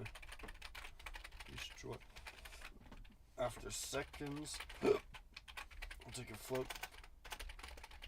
Seconds. We'll do yield return. Wait for seconds, and then we're just gonna destroy. I want to do this game object. I like that more. And here we're gonna start quarantine. Yeah. Destroy after seconds, and then this is gonna be exactly 1.3. That's exactly how long the animation plays. That should be it actually. So just need to make sure that's called from the request processor. Kill mob. And instead of destroying here, we're gonna go Grizzle's ID and then die. And that's it. And then we don't even need this. Actually, yeah, we do need to remove still. Okay, that should be it. So now the Grizzle should play the animation and then just be destroyed. Yeah, we'll do the object pooling later when we need it. I kind of want to get the networking done and everything before I get into optimization on the client. Fun stuff. Okay, disable this one. And play. Let's see if that works. And then I'm gonna fix the bar after that. Is it close with Grizzle? Okay, boy. Okay, boy. 1, 2, 3, 4, 5. It worked. But as I see, the server is still moving. So even though he's dead, so the server doesn't kill it, right? All it does is log the death, but it doesn't like actually take it out of the game. You see how he's still moving?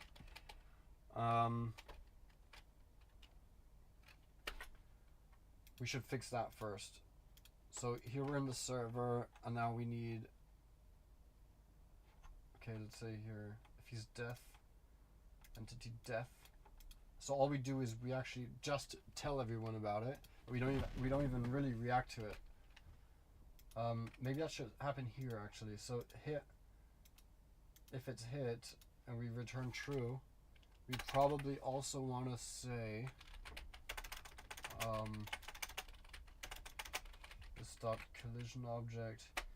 Ooh, I need to research how do you remove it. I definitely want to take it out of the collision world because it should be performant. So this is bullet sharp, remove collision object from collision world.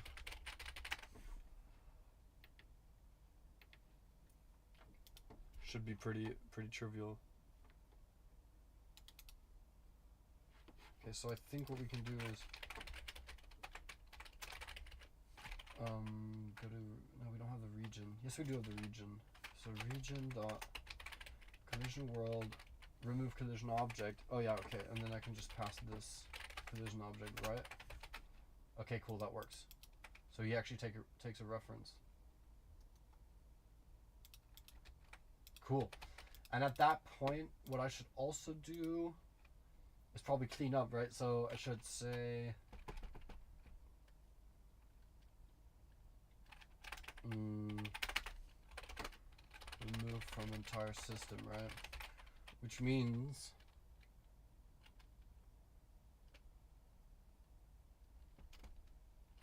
this dot region dot, let's see, Grizzles.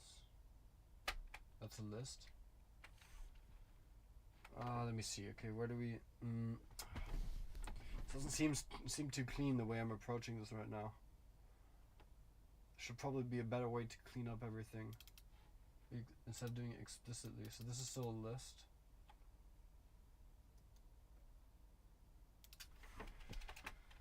I mean, I'm gonna have to get the index of Grizzle. This dot region dot Grizzles dot find index.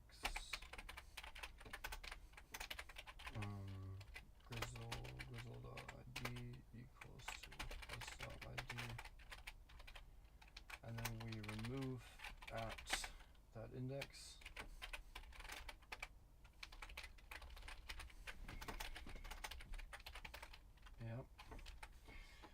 Okay, that's for one. That should already make it so that my movement system doesn't pick up on it, because here we iterate over the grizzles. So I'm just wondering if there's another place where they are safe, so that the garbage collector definitely picks them up. That'd be interesting, right? Guys, again, if you have any questions, if you're interested in anything, let me know in the chat. So we go back to the grizzle. What we also need to do is remove him out of the dictionary. We also have hittables here, right? So we need to go here, say entity type dot grizzle and this dot ID. Actually, this is need to remove that.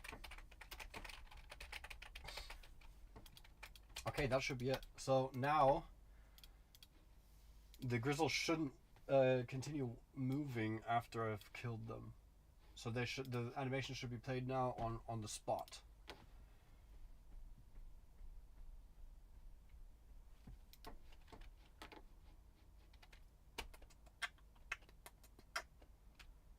So 1, 2, 3, 4, 5. He's still moving. Oh, and I think I know why. Because oh no, I have a movement prediction.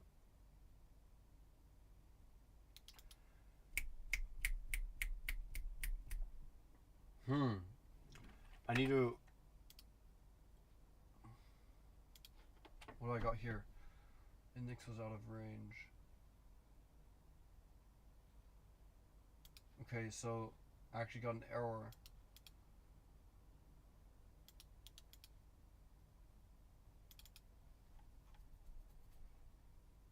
Wait, player. How can that be out of range, bro? 1022 minus 1, 21. Because I removed it? But then why are you still processing this? I mean,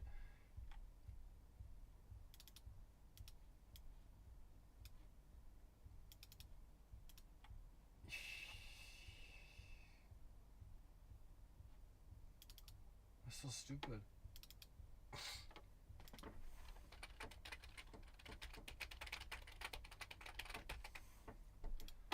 So this is the grizzle spawn system.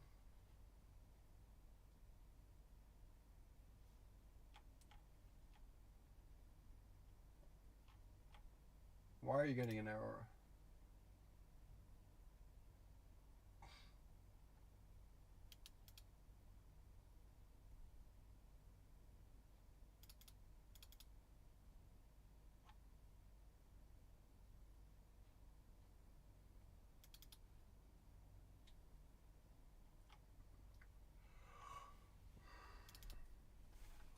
Interesting.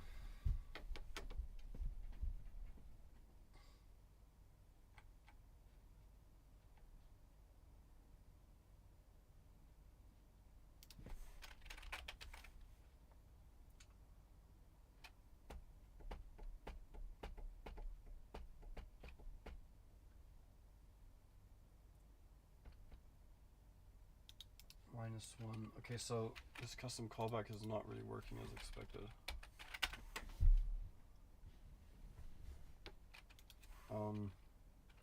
The proxy dot unique ID is not guaranteed to be existent in my collision world. Village sharp. When I remove a collision object, I am getting the index out of bounds error in my callback. I thought this would be a safe callback and a proxy ID. Wait a minute.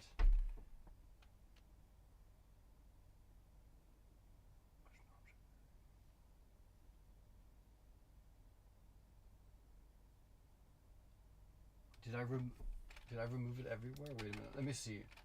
So,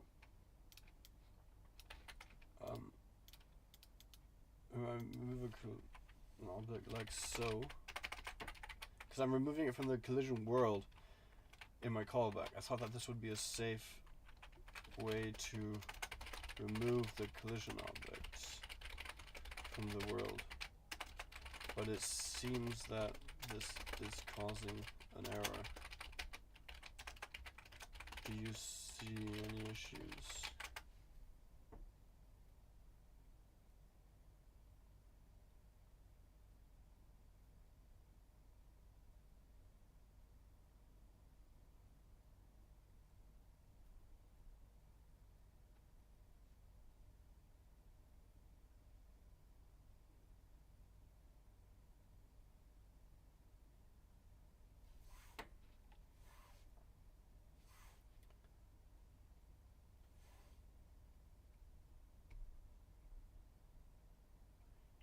Is disable objects to remove cleanup.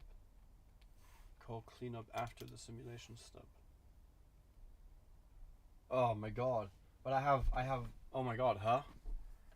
I have so many parallel systems that are doing collision checks. How am I supposed to figure out when to remove them all?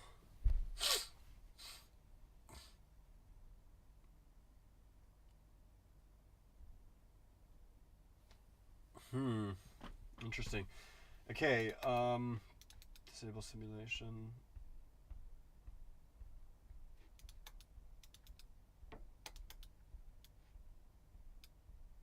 Okay, maybe that will help it, to be honest. So maybe if I say collision object dot active state is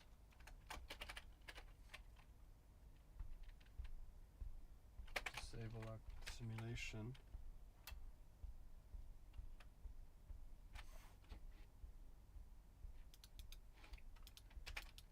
So maybe if I do this, then it will not be included in the proxy array, you know, and then the callback index will be correct.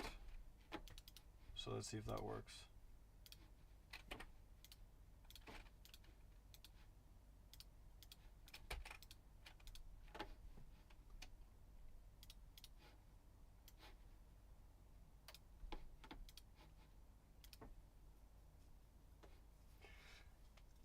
So technically it shouldn't be moving, but okay, so the issue is that I do have client-side movement prediction.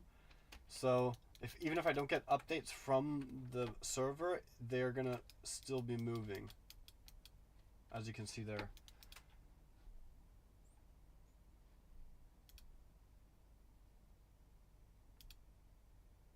Okay, so I'm trying to hit it. So I'm hitting it even after he's already dead. In which case, we should just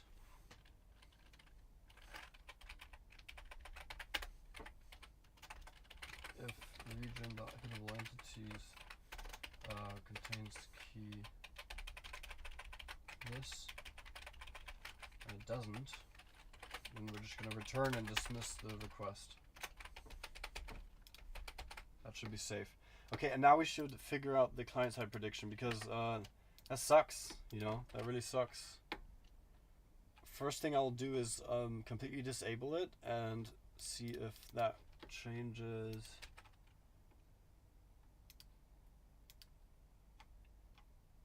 Let's see.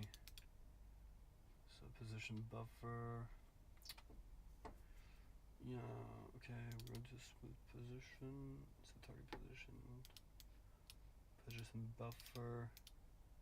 DQ. Smooth position.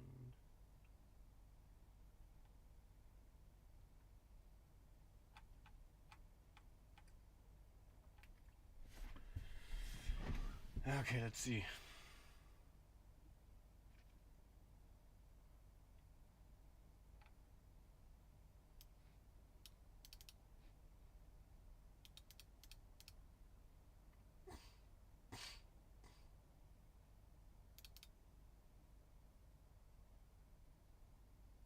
Yeah, like, it sucks.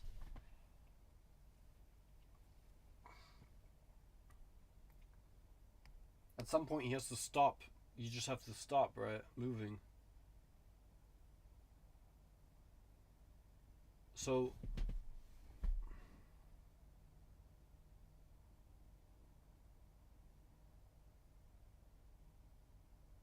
what I'm gonna do is I'm gonna remove all prediction.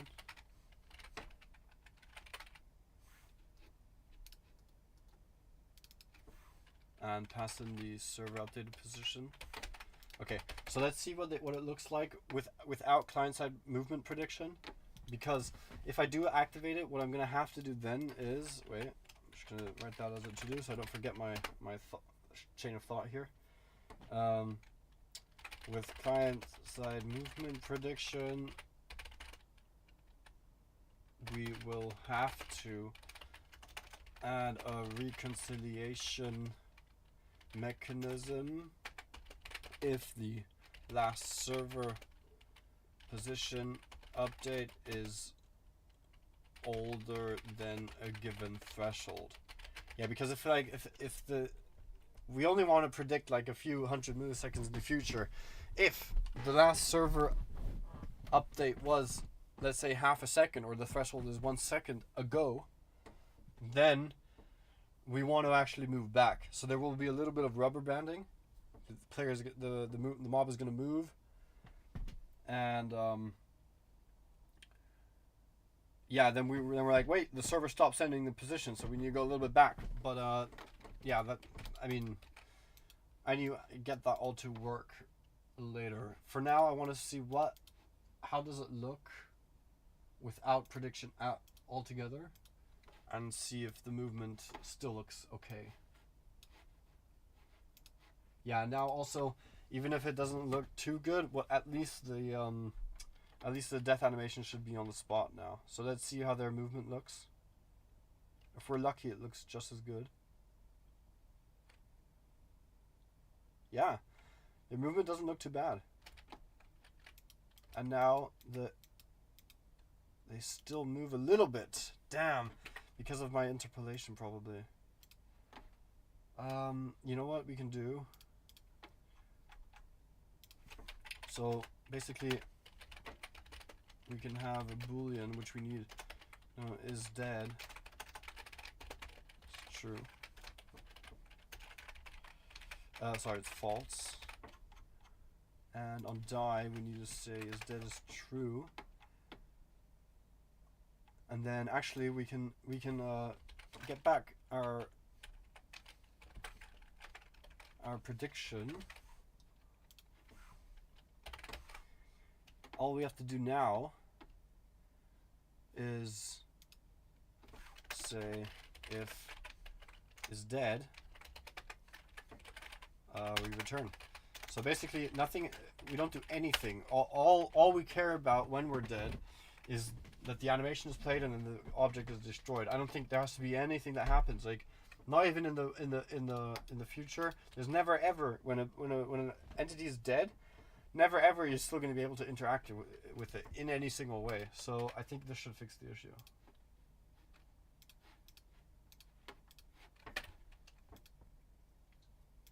Let's go.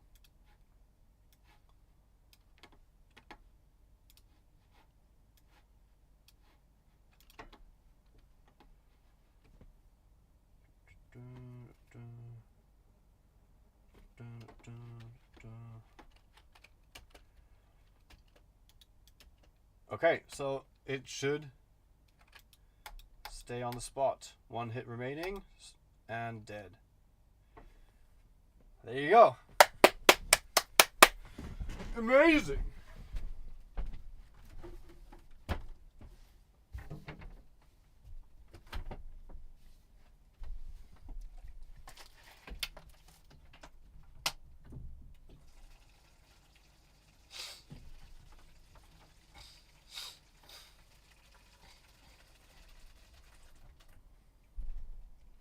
Okay guys, what should we do now?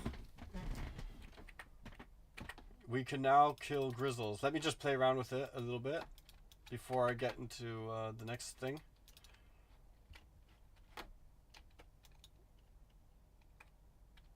Are they moving faster than before?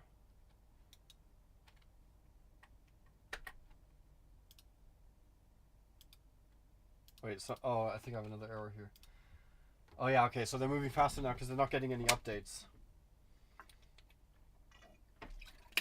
So basically my yeah, the prediction speed is a little bit faster than they actually move. I can fix that later. That's just a variable that I can play with. 61 unique 61. So now would be have to be -2.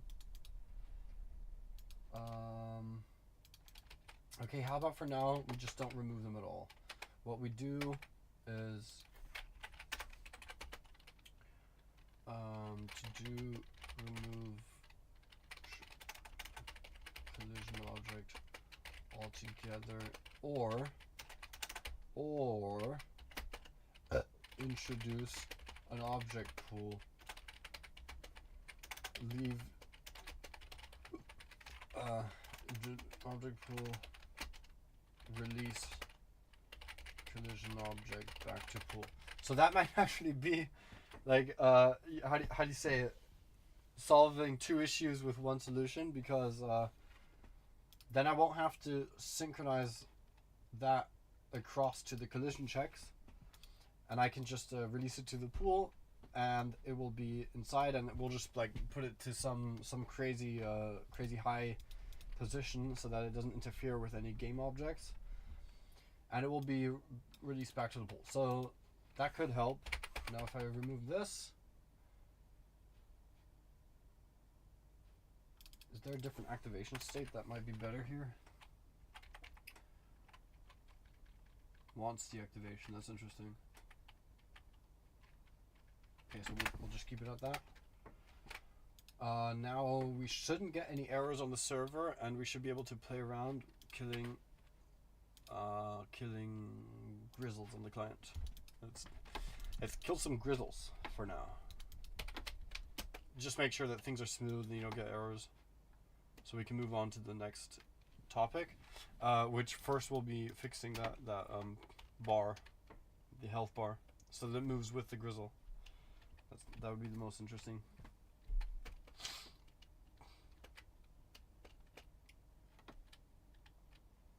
Okay. 5. So now we have a mechanism to gather food, which we didn't have until now. So now we have the most basic way to, oh actually no, okay, so the most basic way to get food will actually be bushes. But that's not a guarantee. That could change.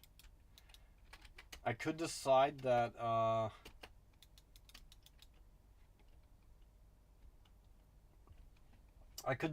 don't need bushes. I wanted bushes though because I wanted bushes because this area here seems really empty, you know. You kind of do have to populate it with something, because otherwise the game just looks kind of cheap and unfinished with like literally nothing going on. So the more things I have going on, the better the game seems, and the funner the game will be, obviously. Like if there are bushes around here, maybe like different types of bushes, even maybe like random structures that I'll introduce, ruins maybe, where you can find different kind of stuff, maybe like random chests too. Anyway, so this is working pretty well.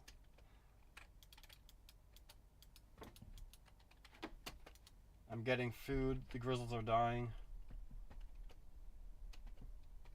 and everything is synced. There's no discrepancies. I can hold down, it works too. Okay, really fun stuff, guys.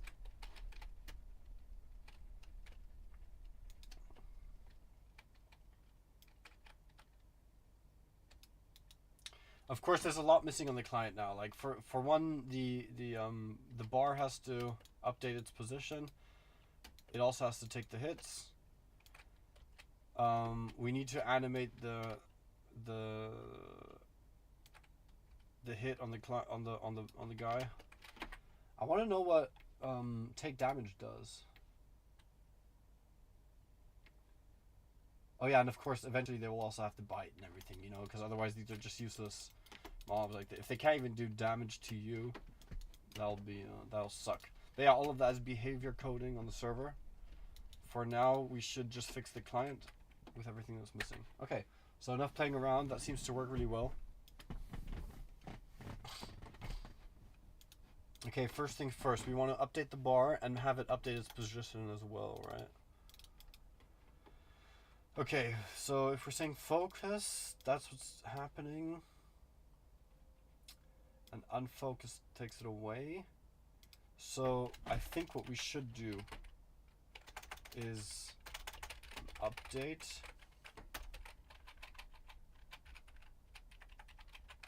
this dot transform position. Okay, actually, you know what? It will be really easy.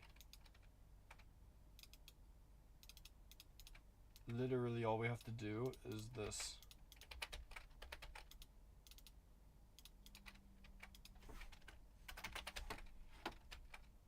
And if is focused,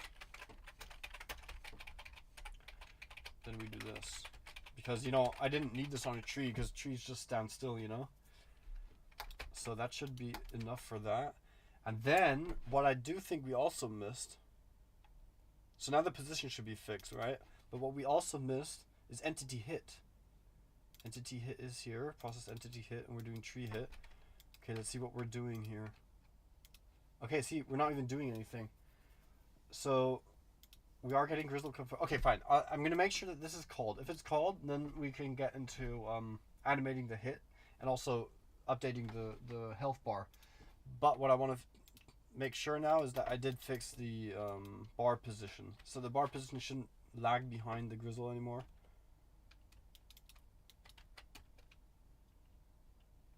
Let's make sure that's true. Yeah. Okay, so the position updates now really nicely.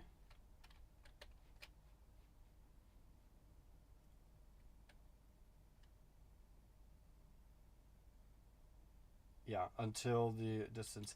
That's beautiful. That's perfect. That's absolutely perfect. Okay.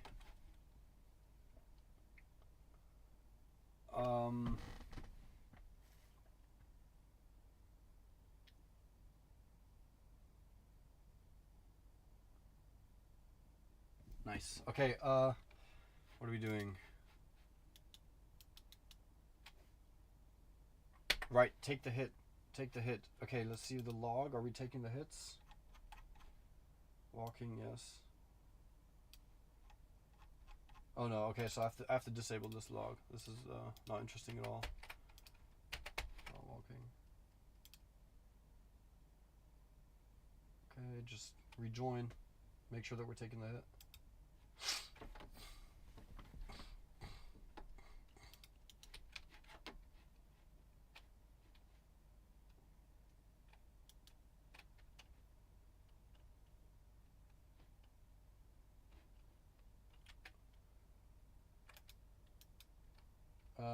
Hit Grizzle, hit Grizzle. Hit Grizzle, that's on the client side.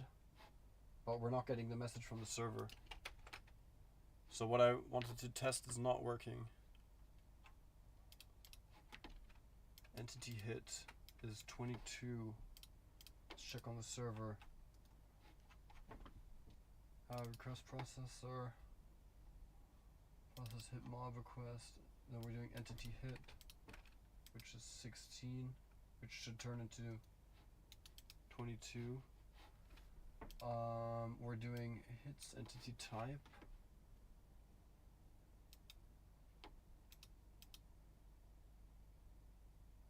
Broadcast to region. Entity hit. So let's see, why isn't that working? So we're getting entity hit here. Parse entity hits. Let's see, so we're doing hits. Then we're doing entity ID. Okay, so that's wrong.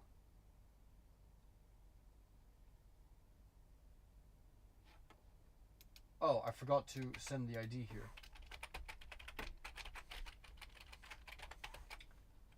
Yeah, so, okay. that should be it, to be honest. And now if we go back here to tool controller, I'm just going to remove this. That doesn't matter anymore. So we know that we're definitely sending the hit. Now the question is, are we receiving the hit confirmation? That's what's interesting right now. Start this.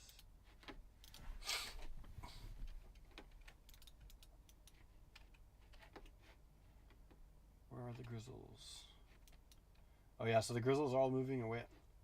Wait, no, there. Okay.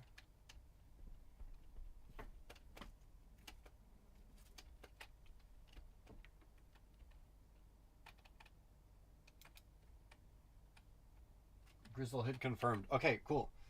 Now we update the bar and then play some kind of animation, right? And we get some music going on here. Actually, I'm gonna want some cool techno. Let's see, we go to tracks. No, we go to likes. And what do we play here? Let's see. Should we do this?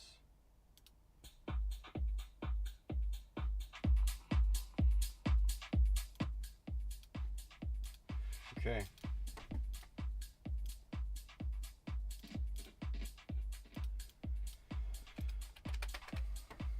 Okay, process entity hits, Grizzle hit confirm. Okay, cool. So now we can go to the Grizzle.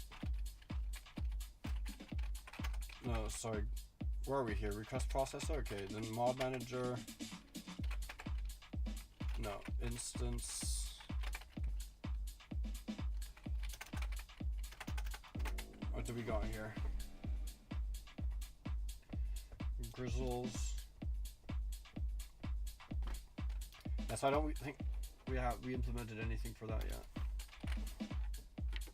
Mob managers. Okay, so we need to say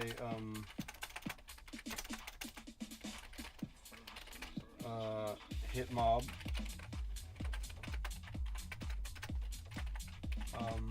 Same thing here. If entity type is equals to entity type.grizzle,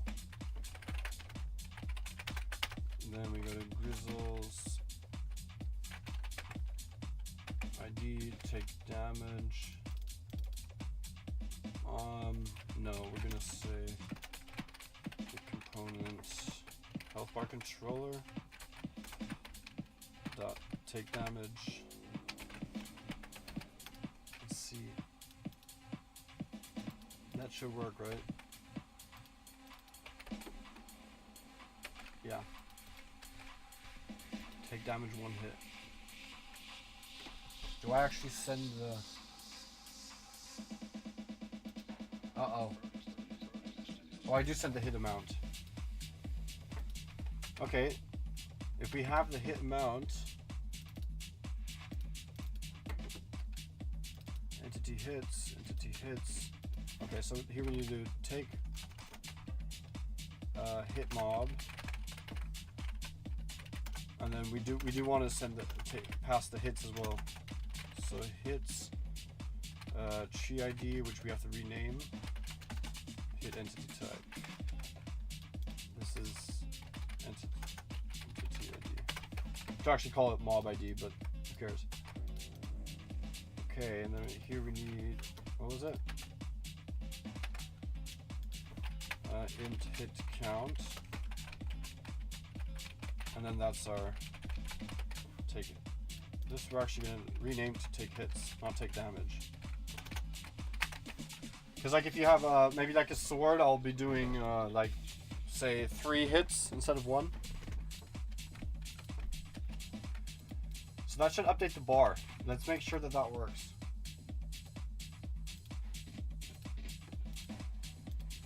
If the health bar works, then I'll play around with that take damage animation and see how that looks.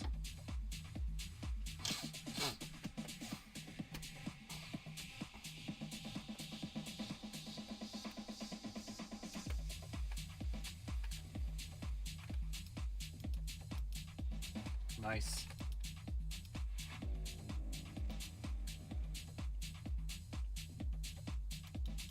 Okay, so the last hit.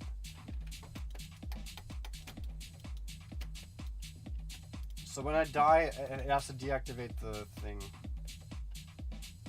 There's 1, 2, 3, 4, 5. 5 already doesn't do it anymore. Yeah, because when he's dead, all you get is the death, right? You don't get the hit anymore, which is fine. We don't want that anyway. But we do have to make sure that when it dies, that here we also say, let's see. Here we go, unfocus.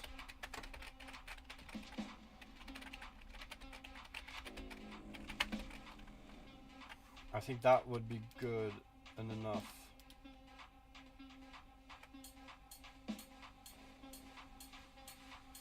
It's just gonna refocus. So with die, what we also have to do right away is say get component collider and disable the collider so that it doesn't refocus.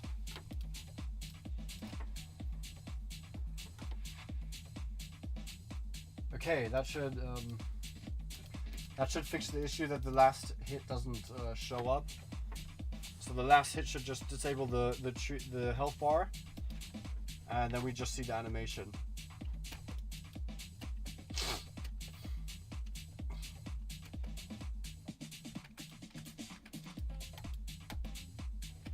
Nice. So that works. Next thing we're gonna do now is play the animation when he's hit. So hit mob. We're gonna go here and say here. Take render hit. And we go to the Grizzle controller and just say render hit. And now we check here what the condition is to take damage. I hope this animation doesn't affect the root position.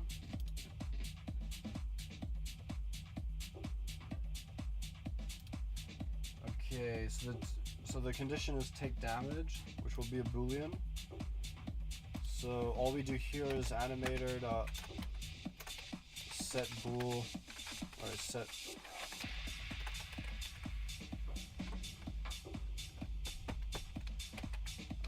take damage true. And what does it do? What does this say here?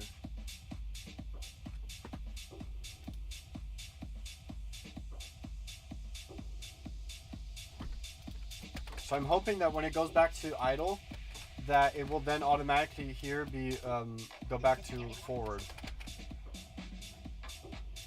Otherwise, I'm gonna have to make sure that this doesn't happen while he is taking damage. So let's see if this worked.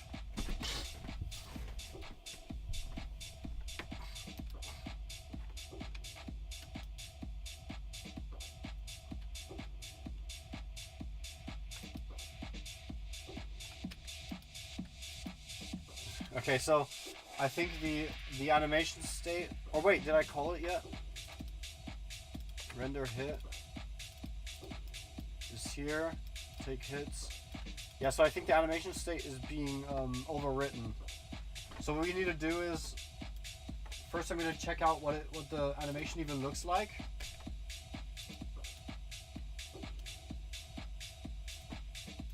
Animation, go here, take damage. Nice. Okay, so this goes for exactly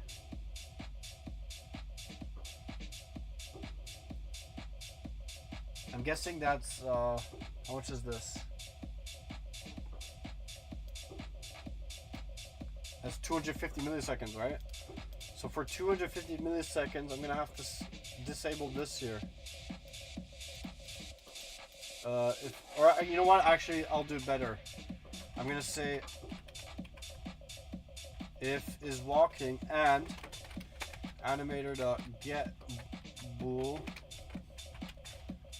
take damage, and this has to be false, because that way the damage animation can take as long as it wants, and the walking will automatically happen afterwards again. So let's make sure that works.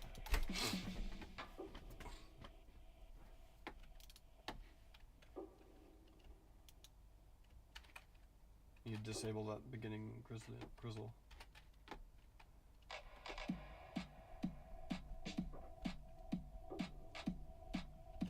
So hit him. So he takes the hit, but yeah, I mean obviously he still moves, right? So what I'm gonna do too,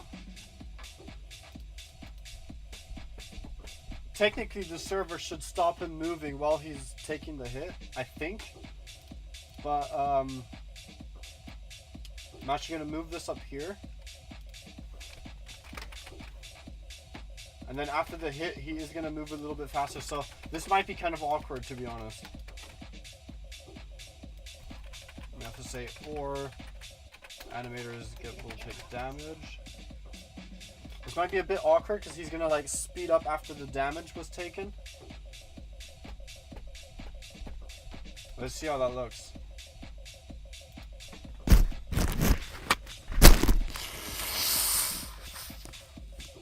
Excuse me.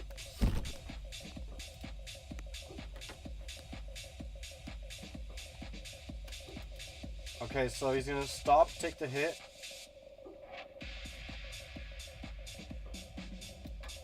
Uh-oh.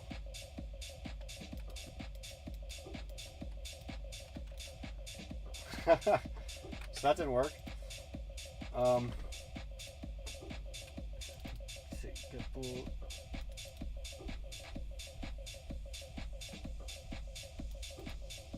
then you don't do any of this. But it has exit time, right? So if I set bool. Oh, I know why.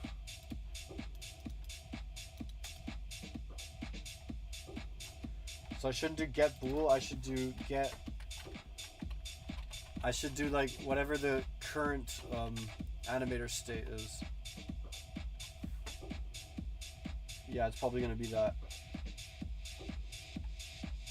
So current animator state info.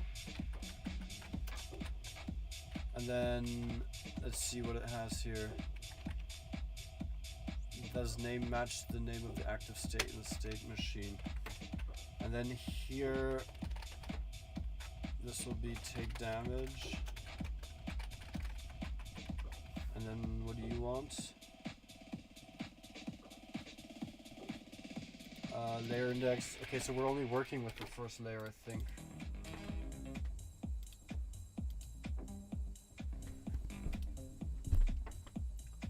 Yeah, so we only have the base layer here, so that should work. Let's see if we fix that.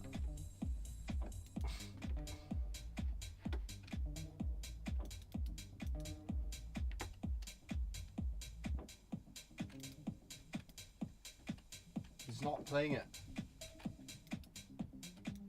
It's not playing the animation. Even though I say take damage, it's true.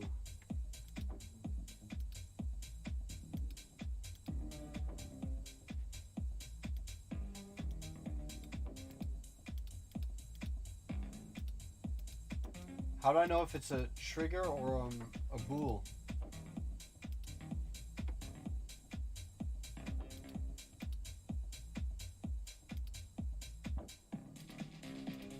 Okay, it's a trigger. Oh, fun. Okay, so I might not even have to do that.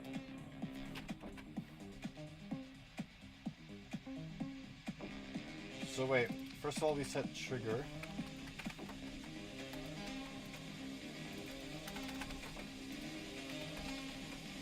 And we see if that worked at least. And then we'll see, maybe I can take this away again, because that would be nice.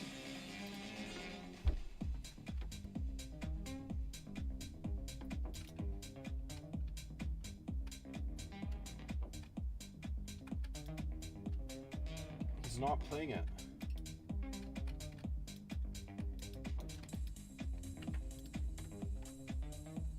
So why not? Set trigger, take damage.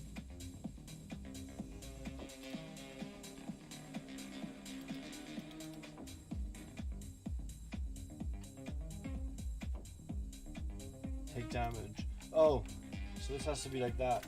Because this has to match this name over here. Okay. I'm hoping that's the reason.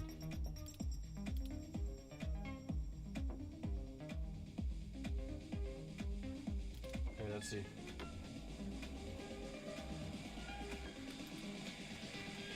Nope, not working.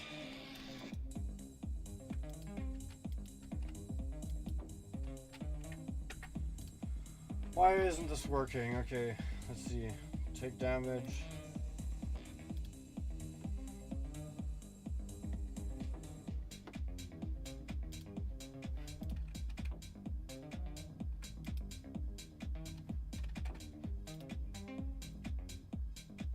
It's definitely setting the trigger.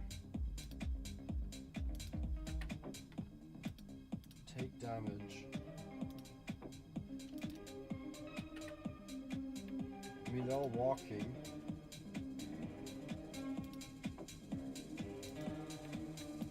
Oh, is it because you can't be an idol while that happens? You know, that's bonkers, dude. That's a total crap.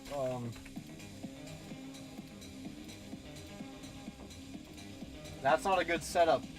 I bought this asset, right? But that's not a good setup. If you can only take damage from idle, nah. It should be any state. And then the only exit is back to idle, which is fine then. Okay. Let's see if that works. Now any state should be able to trigger the take damage.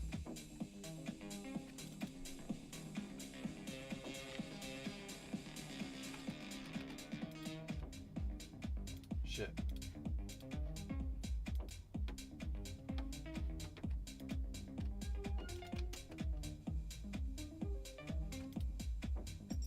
Yeah. So that's working.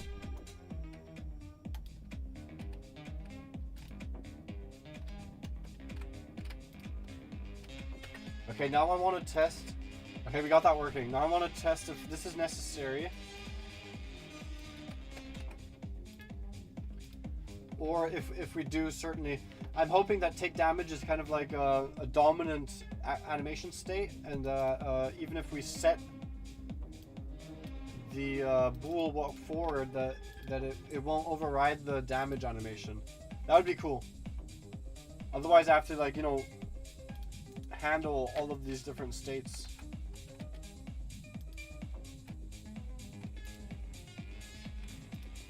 Yeah, so the only issue here is that it just continues walking, right? So that's not cool.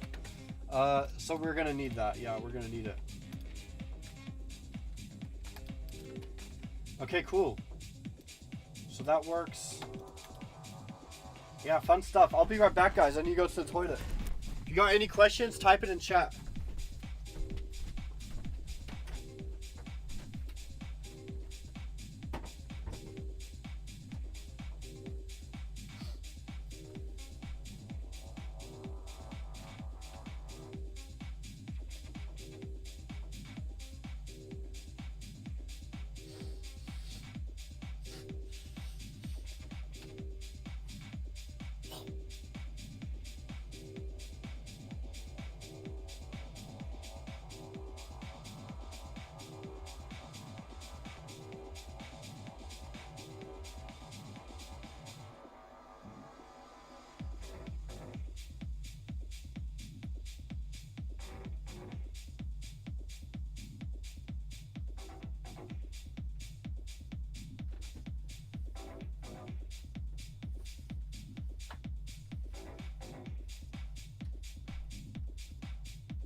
Okay.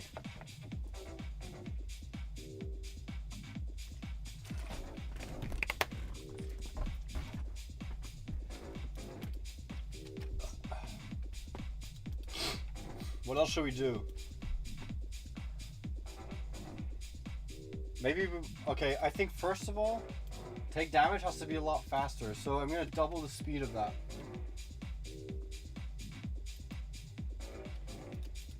Because I like animations to be short and snappy, you know?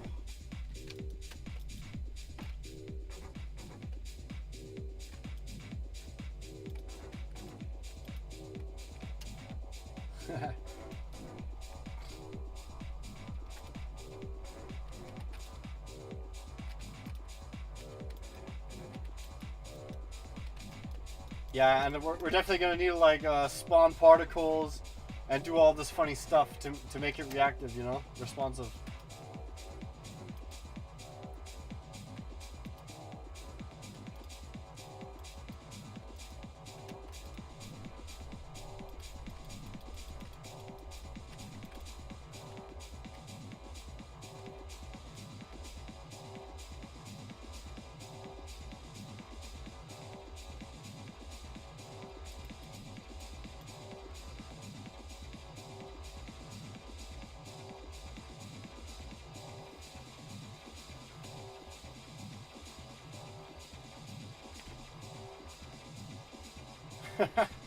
Nice, I'm just getting all the food.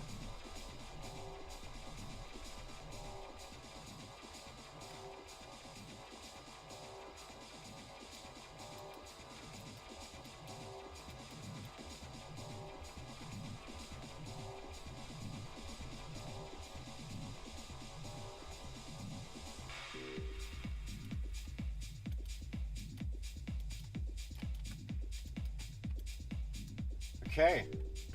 Tusk attack, defend, run forward.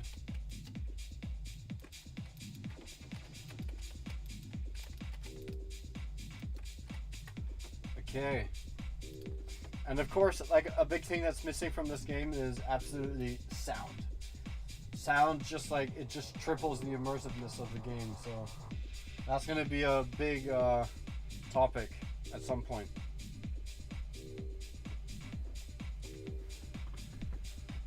Let's see, what else is there to do? There's too much to do, obviously. Okay.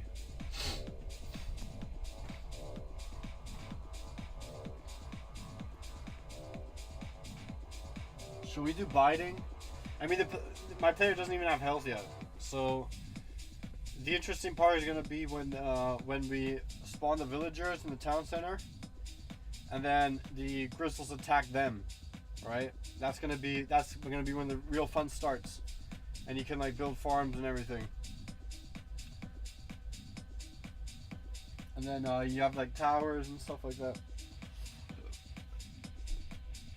Again, if you guys have any questions, let me know in the chat.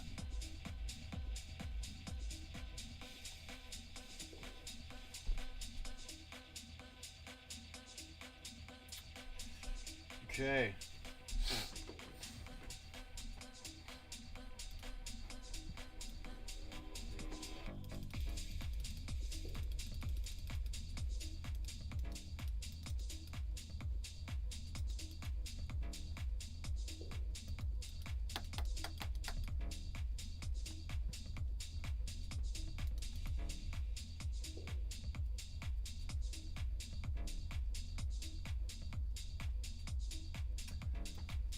I think, to be honest, I'm going to end the stream here.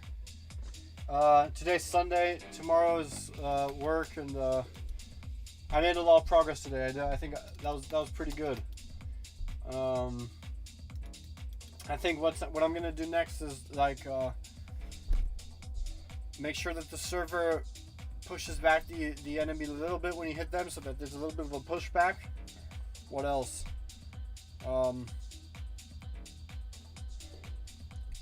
Yeah, I mean, now that I got this going, I should probably work on the villagers, you know?